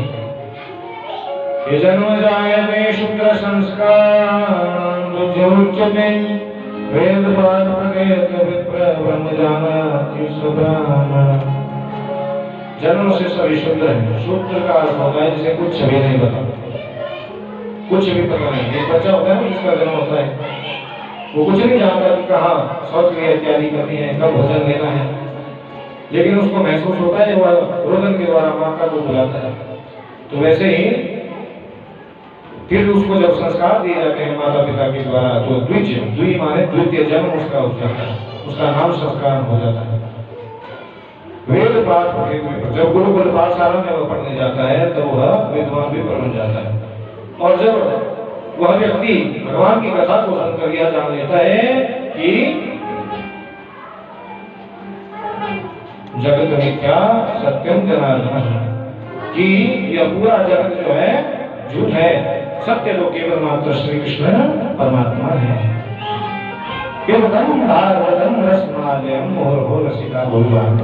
कथा के श्रोता के लिए पढ़ना अपने लागू, पानी पीने का वैसे है नहीं विधान, लेकिन मैया जी को लगती है प्यास, वो पी लो मैया। हम तो पी नहीं सकते क्योंकि गुरु जी ने मना की है, कई नियम बताए हैं। नियम में रहेंगे तो ठाकुर जी की भक्ति नृत्य की अंदर नृत्य करती रहेगी, और अंत में जब तुम्हारा देहांत काल आएगा ठाकुर जी मैया पकड़ कर ले जाएंगे और हम भी जाएंगे मेरे प्यारे कृष्ण कन्हैया। तो इस प्रकार से आत्मदेव नाम के वहां नगर में ब्राह्मण रहते थे महाराज,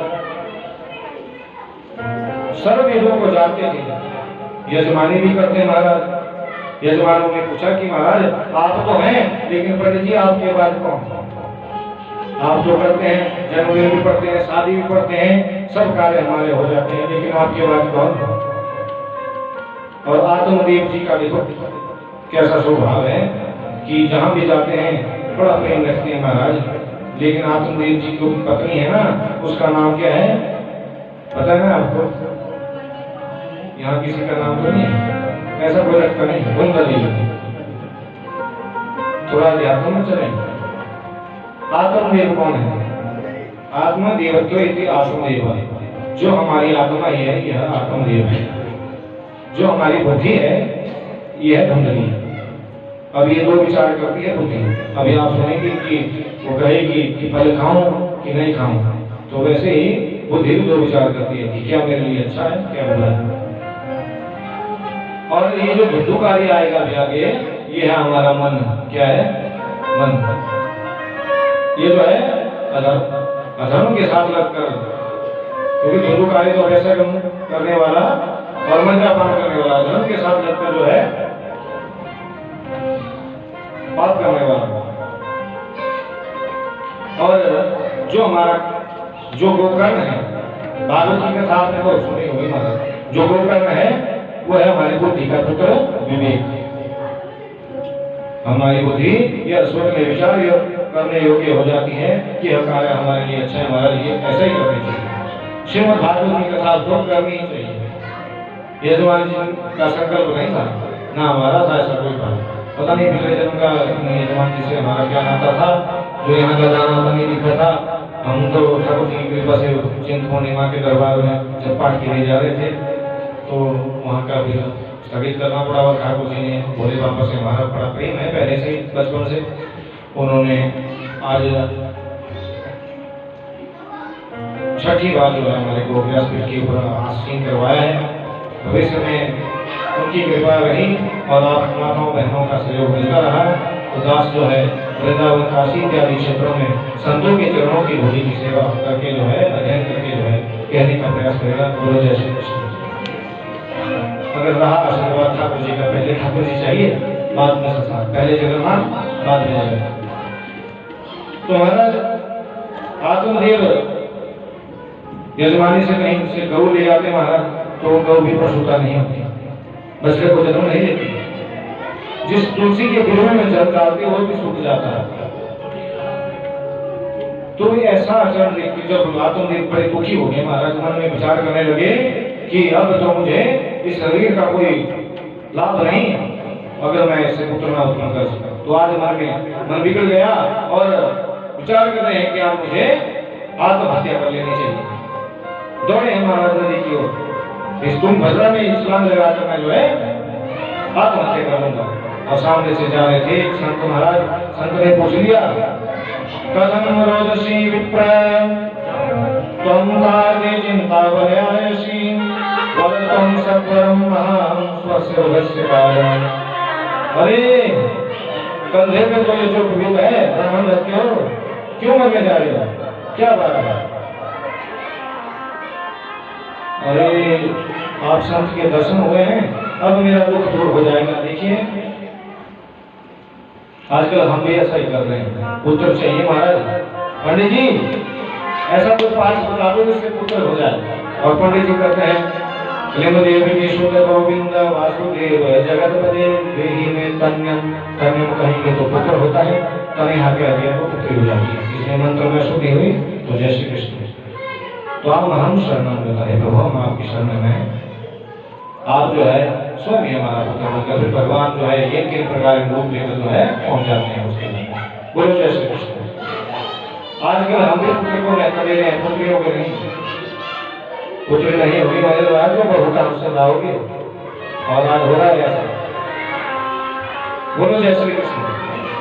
ब्राह्मण देवता के बच्चों को सुनकर ऋषि वो महात्मा बोले अरे क्यों पूछता है, तुझे पता नहीं है क्या देता है पुत्र? जन्म हो राधाहरि जवान हो जन्मचीन अंत में मरणासन पे सिर पे लकड़ी क्या देता है? जन्म जब उसका होता है तो तुम तो गाओगे नंदे जी के अंगना में बज रही आज बधाई, लेकिन बधाई तो तुमने गा ली बांट ली, लेकिन आधी संपत्ति का अधिकारी वो तभी से हो गया कानूनी तौर पर जब से उसका जन्म हुआ। बोले जवान हो तो धनचीन, जब वो जाएगा ना विद्यालय में पढ़ने और कहेगा पिताजी थोड़ा धंधों में वहाँ मेरे मित्र आते हैं, उनको भी कुछ खिलाना पिलाना होता है, तो तुम उनको बिगाड़ोगे, क्योंकि कलयुग की स्थिति ऐसी है। दोगे 10, 5, फिर 100, 1000, 2000, जब धन की संपत्ति की जोड़ी खाली हो जाएगी तो पिताजी को चांटा लगाना शुरू कर देगा। फिर और देता भी क्या है पुत्र, सारी संपत्ति का जब अधिकारी बन जाता है, जब उसकी मैडम घर में आ जाती है तब वो डम हो जाता है। क्योंकि आपको मैंने अभी कहा कि जिसके सामने मैडम डम हो जाए उसे कहते हैं मैडम। तो चलता है मैडम का राज्य ना घर में, तो मैडम हो गया। फिर वह अंत में जब मृत्यु होती है तुम्हारी, तो तुम्हारे को एक कंधा देकर जो है शमशान की यात्रा कराता है और चिता के ऊपर लेटाकर एक लकड़ी देता है महाराज, ये में उसको डुबोता है और सिर में देता है और पूरे जोश मिल जाने के बाद कान के पीछे कहता है, अरे बुढ़ऊ उठ जा जरा, ये तो बता दी चोरी की चाबी यहाँ रखी, कम से कम ये तो बता दी भैया।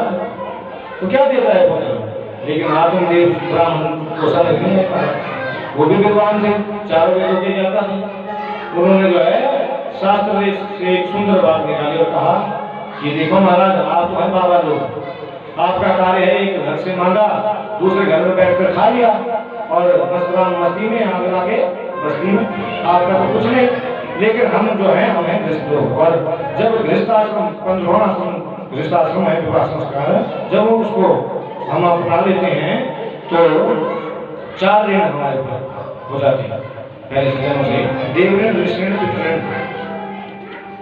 और एक आत्मा का ऋण भी है। जो संत बताते हैं कि आत्मा का ऋण क्या है, आत्मा का ऋण है भजन, और देव ऋण, ऋषि ऋण, पितृ ऋण ये मन और शरीर के ऊपर करते हैं।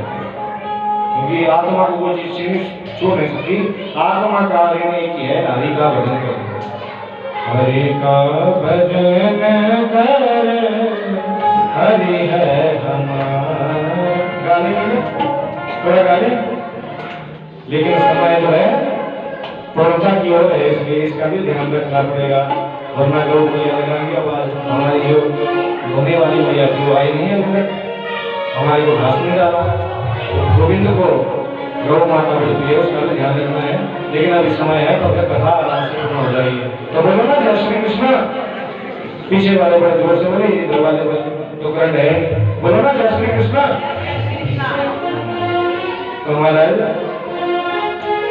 संत ने जब ऐसा कहा कि पुत्र कुछ नहीं देता, तो 3 ऋणों को गिनाया महाराज कि जो हम देवताओं का पूजन करते हैं उससे देवताओं के ऋण से मुक्ति होती है, जो हम अतिथियों का सत्कार करते हैं उससे ऋषि ऋण की मुक्ति होती है, और जो हम श्रीमद् भागवत की कथा पितरों के लिए करते हैं माता जी, उससे पितृ ऋण की से हमको ऋण हो जाते हैं।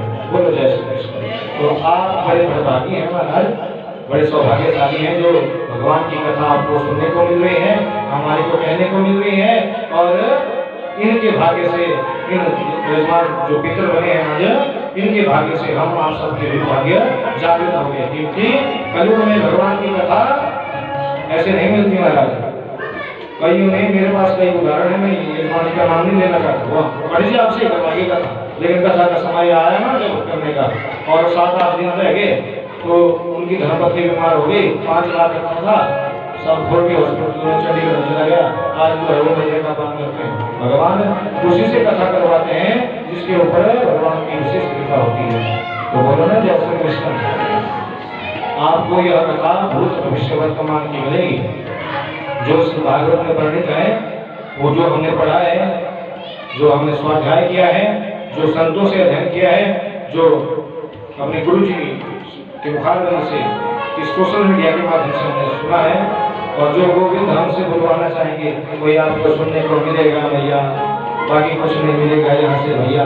यहाँ तो किसी का प्रसाद मिलेगा, और उसको खाकर भी तुम अगर बातें करोगे कि ऐसा नहीं था वैसा नहीं था, तो जिसका कल्याण इस दरबार में नहीं हुआ उसका कल्याण फिर कहीं भी नहीं होगा। तो बोलो जय श्री कृष्ण।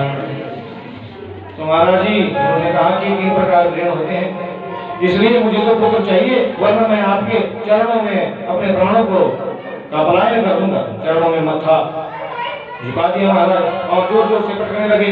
ऋषि ने विचार महात्मा ने ऋषि ने विचार किया कि अरे ये तो ब्राह्मण है, मुझे ब्रह्म हत्या लग जाएगी, ये तो बड़ा हठी है।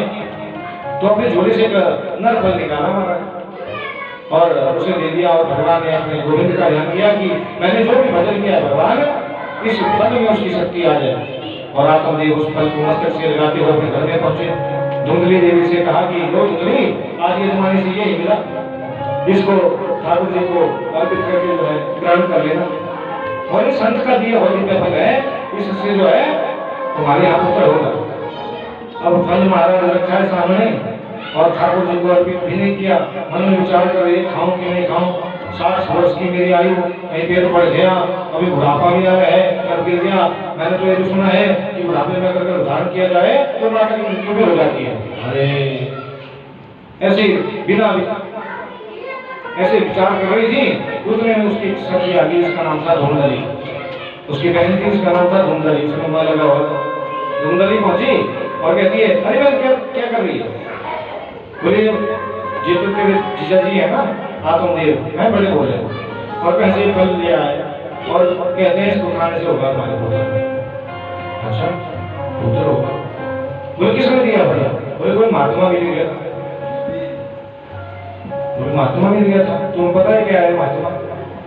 बोले जोगी रोंगते ये जोगी अवधूत, कभी फलन खात होते हैं ये जो है भूत। ये जो बाबा लोग होते हैं ना, ये होते हैं ढोंगी पकड़ी और घूमते रहते हैं अपनी दिहाड़ी कमाने के लिए। ऐसे फल दिया करते हैं कोई और कहते हैं बेटी तू तो सबका भला चाहती है लेकिन तेरा भला कोई नहीं चाहता, इसलिए ये ले फल, इसको खा और तेरे सारे लोग दुख हो जाएंगे। तो ये ऐसे होते हैं ढोंगी बाबा। कभी फल खाने से भी पुत्र होता है। तो संत के जो दिव्य गुणों का जो फल था उसका परित्याग कर दिया हमारे। और तुझे अगर विश्वास नहीं है तो तेरी गौ भी कहाँ प्रसन्नता होती है? उस गौ को खिला दी, गौ को खिला दिया फल। अरे फिर आत्मदेव मेरे पति पूछेंगी कि तुम्हारा पुत्र का? अरे क्या करना, तकिए को लेना, दर डाल लेना, कुछ ढूंढ कर लेना तुम भी। और मेरे तो 2 फल पहले से ही है, राम श्याम पहले से ही है, घनश्याम यहाँ पर है। लेकिन घनश्याम तो काले को कहते हैं ना, लेकिन वो था धुंधु का भी मार और स्वार्थी। माता जिसके हृदय में ऐसे भाव हो कि मेरे को धन दे देना, मेरा पुत्र ले लेना, वो कैसी माँ होगी? ऐसे विचारों वाली माँ के गर्भ में जो पल रहा था वो था धुंधु का ही मार। समय आने पर जन्म हुआ, उसने धन दिया, पुत्र को ले लिया, पुत्र को लाई। फिर आत्मदेव जी कहते हैं ना बड़ा बधाई बाटी आत्मदेव जी ने। और गौ के यहाँ पे पुत्र हुआ जिसका पूरा शरीर मनुष्य की तरह था लेकिन 2 कान गौ की तरह, जिसका नाम गोकर्ण रखा। संतों की टोली आई, उन्होंने भजन गाए और गोकर्ण को आशीर्वाद देकर चले गए। आत्मदेव ने बड़ा स्वागत सत्कार किया।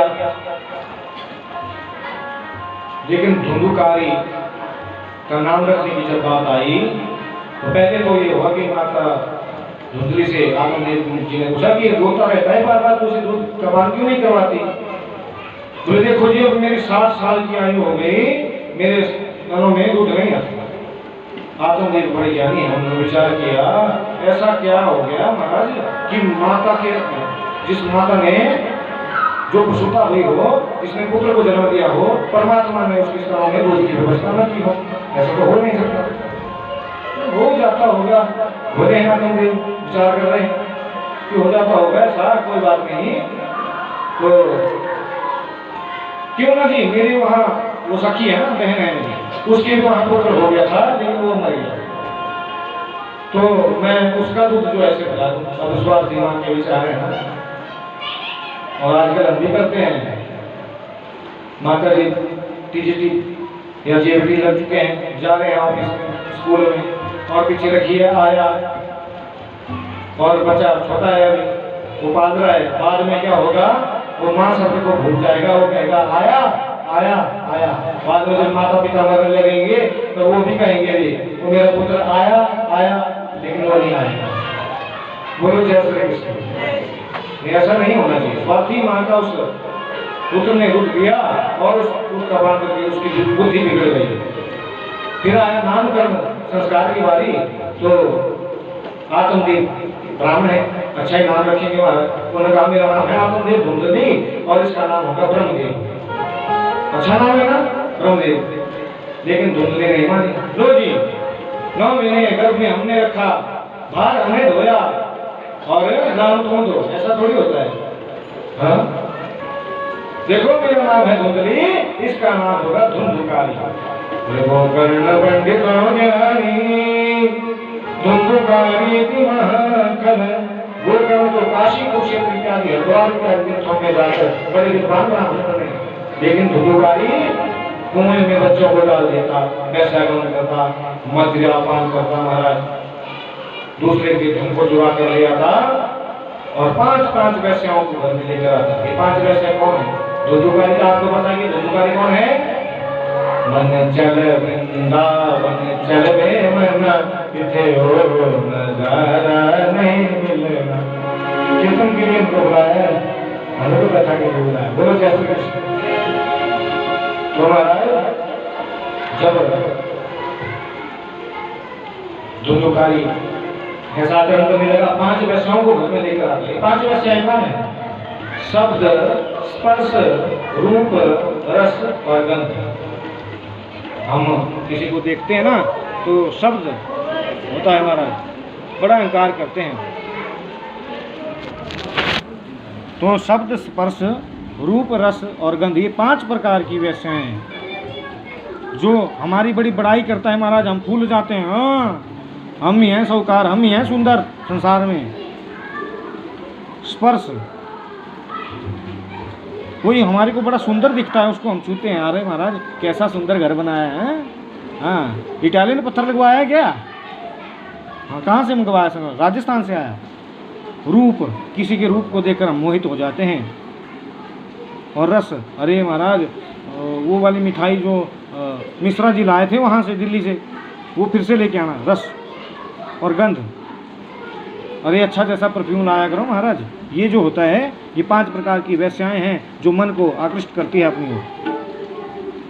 तो 5 प्रकार की वैश्याओं को घर में लेकर आता, बड़ा ही दुष्ट हुआ महाराज। फिर एक दिन जो है क्या हुआ, वो अपने पिता से धन मांग रहा था महाराज।